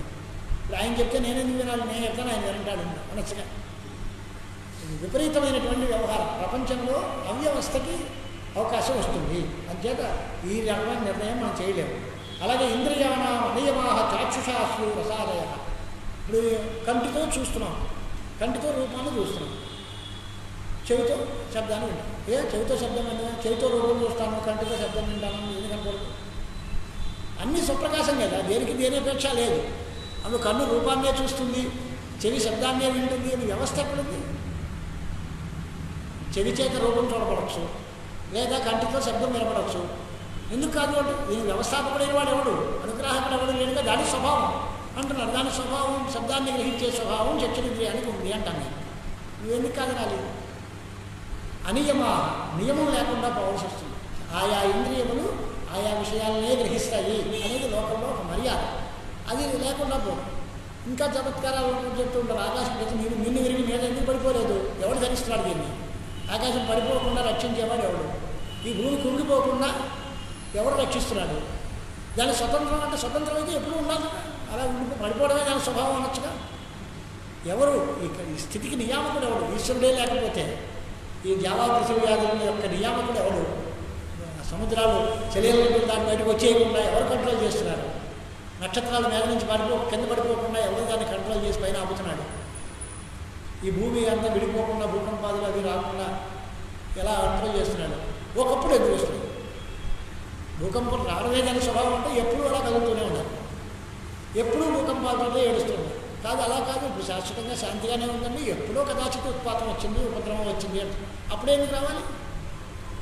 ఎప్పుడూ ఉపద్రవం రావాలి, లేదా ఎప్పుడూ లేకుండా పోవాలి. అది ఎక్కడ అనుభవంలో లేదు. ప్రపంచంలో ఎవరికీ కూడా ఎప్పుడూ అశాంతి ఉంటుంది లేదా ఎప్పుడూ శాంతి ఉంటుంది అనేది లేదు. ఈశ్వరానుగ్రహం వల్ల ఒకప్పుడు అశాంతి కలగచ్చు. ఆ అశాంతి పోగొట్టేటువంటి మనం ప్రయత్నం చేసుకుంటే ఈశ్వర కటాక్షం వల్ల మనకి శాంతి లభించవచ్చు. ఇలాంటి వ్యవస్థ అంతా కూడా మనం పరాధీనులము అనేటువంటి దాన్ని అడుగు అడుగునా మనకు నేర్పుతూనే ఉంది.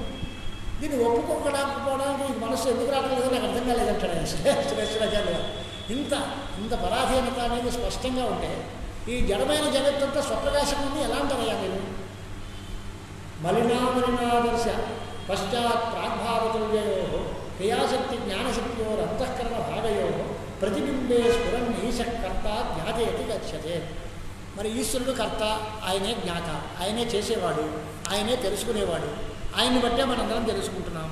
ఎలాగా అని అంటే దానికి ఒక్క ఉదాహరణ చెప్పేసి మనం ఇక్కడ ముగించేద్దాం. ఇవాళ ఒక అద్దం ఉంది. ఆ అద్దం మలినమైన ఆదర్శం ఒకటి, స్వచ్ఛమైన ఆదర్శం ఒకటి. అంటే బాగా మసిబారిన అద్దం ఒకటి, స్వచ్ఛమైన అద్దం ఒకటి. దీనిలో అద్దం స్వచ్ఛంగా తయారవక ముందు ఒకే అద్దం అనుకోండి, అది మలినమైనగా పరిస్థితిలో ఉన్నప్పుడు ఆ అద్దాన్ని మనం స్వచ్ఛ భారత్ కార్యక్రమంలో శుద్ధి చేసిన తర్వాత అనుకుందాం. తర్వాత పశ్చాత్ ప్రాగ్భావ తుల్యయో క్రియాశక్తి జ్ఞానశక్తియో అంతఃకరణ భాగయో ప్రతిబింబే స్ఫురన్ ఈశ. ఈశ్వరుడు ఉన్నాడు అన్నాం. ఈశ్వరుడు ఉన్నాడు అంటే ఆ ఈశ్వరుడు యొక్క ప్రకాశం జగత్తు పడింది అని. పడింది అంటే ఎప్పుడు పడింది? ఒకప్పుడు పడింది, ఒకప్పుడు పడలేదు అనడానికి వ్యవస్థ ఉంది. ఈశ్వరుడు నిత్యుడు, శాశ్వతుడు. జగత్తు కూడా అలాంటిదే చూపించడం. ఈశ్వర కాంతి దీని మీద పడింది. రైట్. ఇప్పుడు గ్రహణం, సూర్యగ్రహణం ఇవాళ ఎందుకు రావాలి, రేపు ఎందుకు రాదు? రాహు ఎక్కడికి పోయాడు, రేపు ఉండడా? సూర్యుడు ఉండడా? ఈ రాహు ఆ సూర్యుడిని ఇవాళ ఎందుకు పట్టుకోవాలి, లేదా కేతు ఎందుకు పట్టుకోవాలి అనడానికి ఏం వ్యవస్థ చేస్తారు? ఒకప్పుడు ఈ గ్రహణం వచ్చింది, ఒకప్పుడు రాలేదు. ఒకప్పుడు ఈ సూర్యకాంతి దీని మీద పడింది, ఇంకొకప్పుడు పడలేదు అంటే అప్పుడు సూర్యుడి కాంతి లేదండి అంటాం.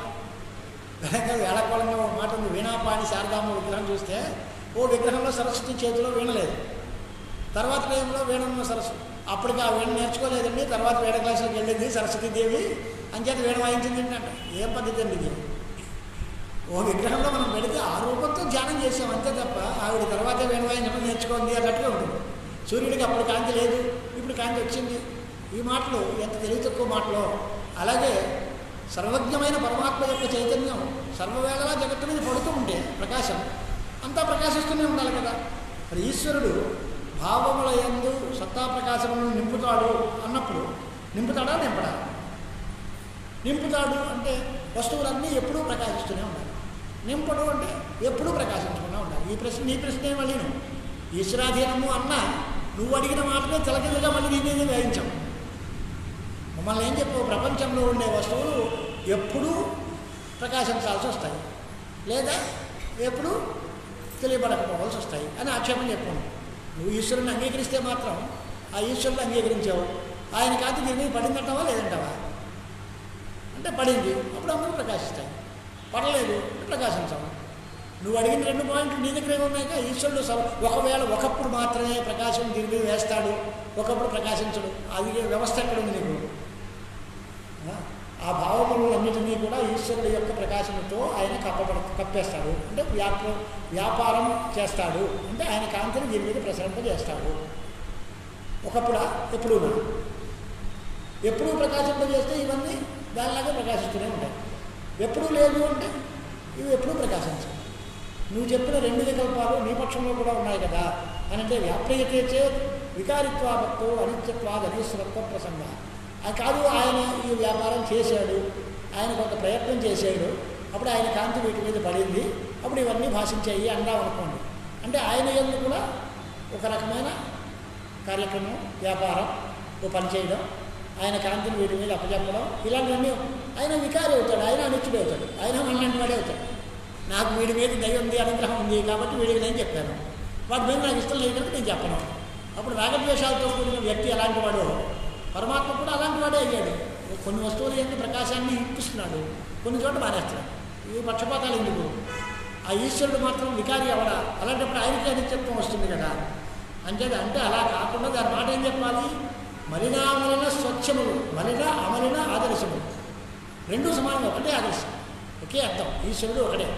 అది మలినావస్థతో కూడిన అమలినావస్థతో కూడిన అర్థంలాగా అంతఃకరణం స్వచ్ఛంగా ఉంటే ఆ ఈశ్వర ప్రతిబింబాన్ని గ్రహిస్తుంది. మన అంతఃకరణం మలినంగా ఉంటే ఆ ఈశ్వర ప్రతిబింబాన్ని గ్రహించదు. అప్పుడు ఈశ్వర ప్రకాశం ఉందా లేదా దగ్గర ప్రశ్న కాదు, దాన్ని నువ్వు రిసీవ్ చేసుకోగలవా లేదా నీ దగ్గర వస్తుంది ప్రశ్న. అక్కడ లేదు, కాంతి ఎప్పుడూ వస్తూనే ఉంది. కాంతి వస్తే మొత్తం డోర్లు ఓపెన్ చేస్తే సూర్యకాంతి లోపలికి వచ్చింది. తలుపులన్నీ మూసేసి కట్టెలు కూడా వేసేస్తే సూర్యకాంతి రాలేదు. ఇప్పుడు సూర్యుల్లో తేడా ఉందా, మనలో తేడా ఉందా? సూర్యకాంతి మన మీద వేయాలి, ఒకప్పుడు లోపలికి కాంతి ప్రసరింపజేయాలి, ఇంకొకప్పుడు ప్రసరింపజేయకూడదు అనే పక్షపాతం ఆయనకు ఉందా? ఆయన కాంతి సమానంగానే ఉన్నా ఆ ఎండ మనకి తగలాలి అనుకుంటే డోర్లు ఓపెన్ చేసి కట్టెలు తీసి మనం దండాలు పడుతున్నాం. అలా కాదు, ఎండని భరించలేము అంటే మొత్తం ఏసీ రూమ్ని మొత్తం డోర్లన్నీ క్లోజ్ చేసి కట్టెన్స్ అన్నీ వేసి చీకటి చేసేస్తాం. పైన వెళ్తురు ఎండ కాంతి ఉన్నా మనకి లోపల చీకటిగానే ఉంది. ఇది మనం చేసుకున్న దుర్మార్గం. అలాగే మన అంతఃకరణం స్వచ్ఛంగా అట్లా పెట్టుకుంటే ఈశ్వర ప్రసాదాన్ని పొందుతుంది. మన అంతఃకరణం మలినంగా పెట్టుకుంటే ఈశ్వర ప్రసాదం పొందదు. ఇది మన పని కానీ ఆయన పని కాదు. లేదా ఎవరి మనస్సు అంతఃకరణం శుద్ధమవుతుందో, ఎవరు సత్కర్మాచరణం చేత ఈశ్వర ఉపాసన చేత ఏకాగ్రతని నిశ్చలత్వాన్ని సంపాదించుకుంటారో వారికి పరమేశ్వర అనుగ్రహం ఎప్పుడు వస్తుంది. వాడు విషయాభాసం పొందుతాడు, వాడు జ్ఞానులు అవుతాడు. నేను చదవలేదు అంటే నాకు రాదు, చదివాను అంటే వచ్చింది. చదివిన వాడికి వచ్చింది, చదవని వాడికి రాలేదు, అంతే తప్ప ఈశ్వరుడు వీడికి జ్ఞానాన్ని ప్రసాదించాలి, వాడికి జ్ఞానాన్ని ప్రసాదించకూడదు అనే పక్షపాతాలు పెట్టుకోడు. ఆయన అందరికీ ఓపెన్. పుస్తకం రాసిన వాడికి ఈ పుస్తకం వీడికే అర్థం కావాలి అనే పక్షపాతం ఉంటుందా? తగ్గిన వాడికి అర్థం కాకూడదు, వీడికే అర్థం కావాలి అనుకుంటాడు ఆయన. కాదు, మన ప్రయత్నం చేయాలి. ఆ మన ప్రయత్నం మన దగ్గర ఉంది కానీ ఆయన దగ్గర ఎందుకు? నాకు తెలియలేదు కనుక ఆయన దుర్మార్గుడండి, నాకు తెలిసింది కనుక ఆయన మంచివాడండి అంటే అది ఎంత మూర్ఖత్వంతో ఉన్న వ్యవహారం. అలాగే ఇక్కడ కూడా ఈశ్వరావకాశం అందరికీ సమానం. దానిని మనం పొందకపోవడం అనేది మన ప్రతిబింబగ్రాహి అయిన మనస్సుని శుద్ధి చేసుకోవడంలో ఉంటుంది. మన అంతఃకరణ ప్రతిబింబాలు ఎంత బాగా ఉంటాయో, మలినములు అమలినములు అయినటువంటి మాట చేత క్రియాశక్తి ప్రధానము, జ్ఞానశక్తి ప్రధానము అయినటువంటి అంతఃకరణ భాగాలని శుద్ధి చేసుకుంటే ఆ ప్రతిబింబంలో ఈశ్వరుడు చక్కగా ప్రకాశిస్తాడు. ఆ జ్ఞానశక్తి ప్రధానంగా ప్రతిబింబిస్తే ఆయన జ్ఞాత అవుతాడు. క్రియాశక్తి ప్రధానంగా అంతఃకరణలో ప్రతిబింబిస్తే కర్త అవుతాడు. అంటే మన మనస్సులోనే యాక్టివిటీ ఉండి నేను చెయ్యాలి అని గట్టి తప్పనుంటే నేను కర్త అంటాను. నాకు తెలుసుకోవాలి అని బాగా కోరుకుంటే నేను తెలుసుకున్నాను, నేను కర్తనవుతాను లేదా నేను జ్ఞాతనవుతాను. ఎప్పుడు నా మనస్సులో ఉన్న రెండు భాగాల్లో జ్ఞానశక్తి ప్రధానము, క్రియాశక్తి ప్రధానము రెండు, ఆ అంతఃకరణముల యొక్క రెండు భాగాల్లో జ్ఞానశక్తి ప్రధానంగా ఉండే అంతఃకరణాన్ని శుద్ధి చేసుకుంటే అప్పుడు భగవత్ప్రసాద్ దాని మీద వచ్చి దానివల్ల నేను జ్ఞాతనవుతాను. అలాగే క్రియాశక్తి ప్రధానమైన భాగాన్ని శుద్ధి చేసుకుంటే ఈశ్వరానుగ్రహం దాని మీద పడితే నేను కర్తనవుతాను. అంచేతనే ఈ కర్త జ్ఞాత ఎవడు? ఈశ్వరుడే. ఆ ఓపెన్ చేయడంలో మాత్రం మనం వంతు భాగం. మన మనస్సును శుద్ధి చేసుకోవాలి అనేటువంటి మాట. తర్వాత సంగతి రేపు చూసుకుందాం. శ్రీ గురుభ్యో నమః.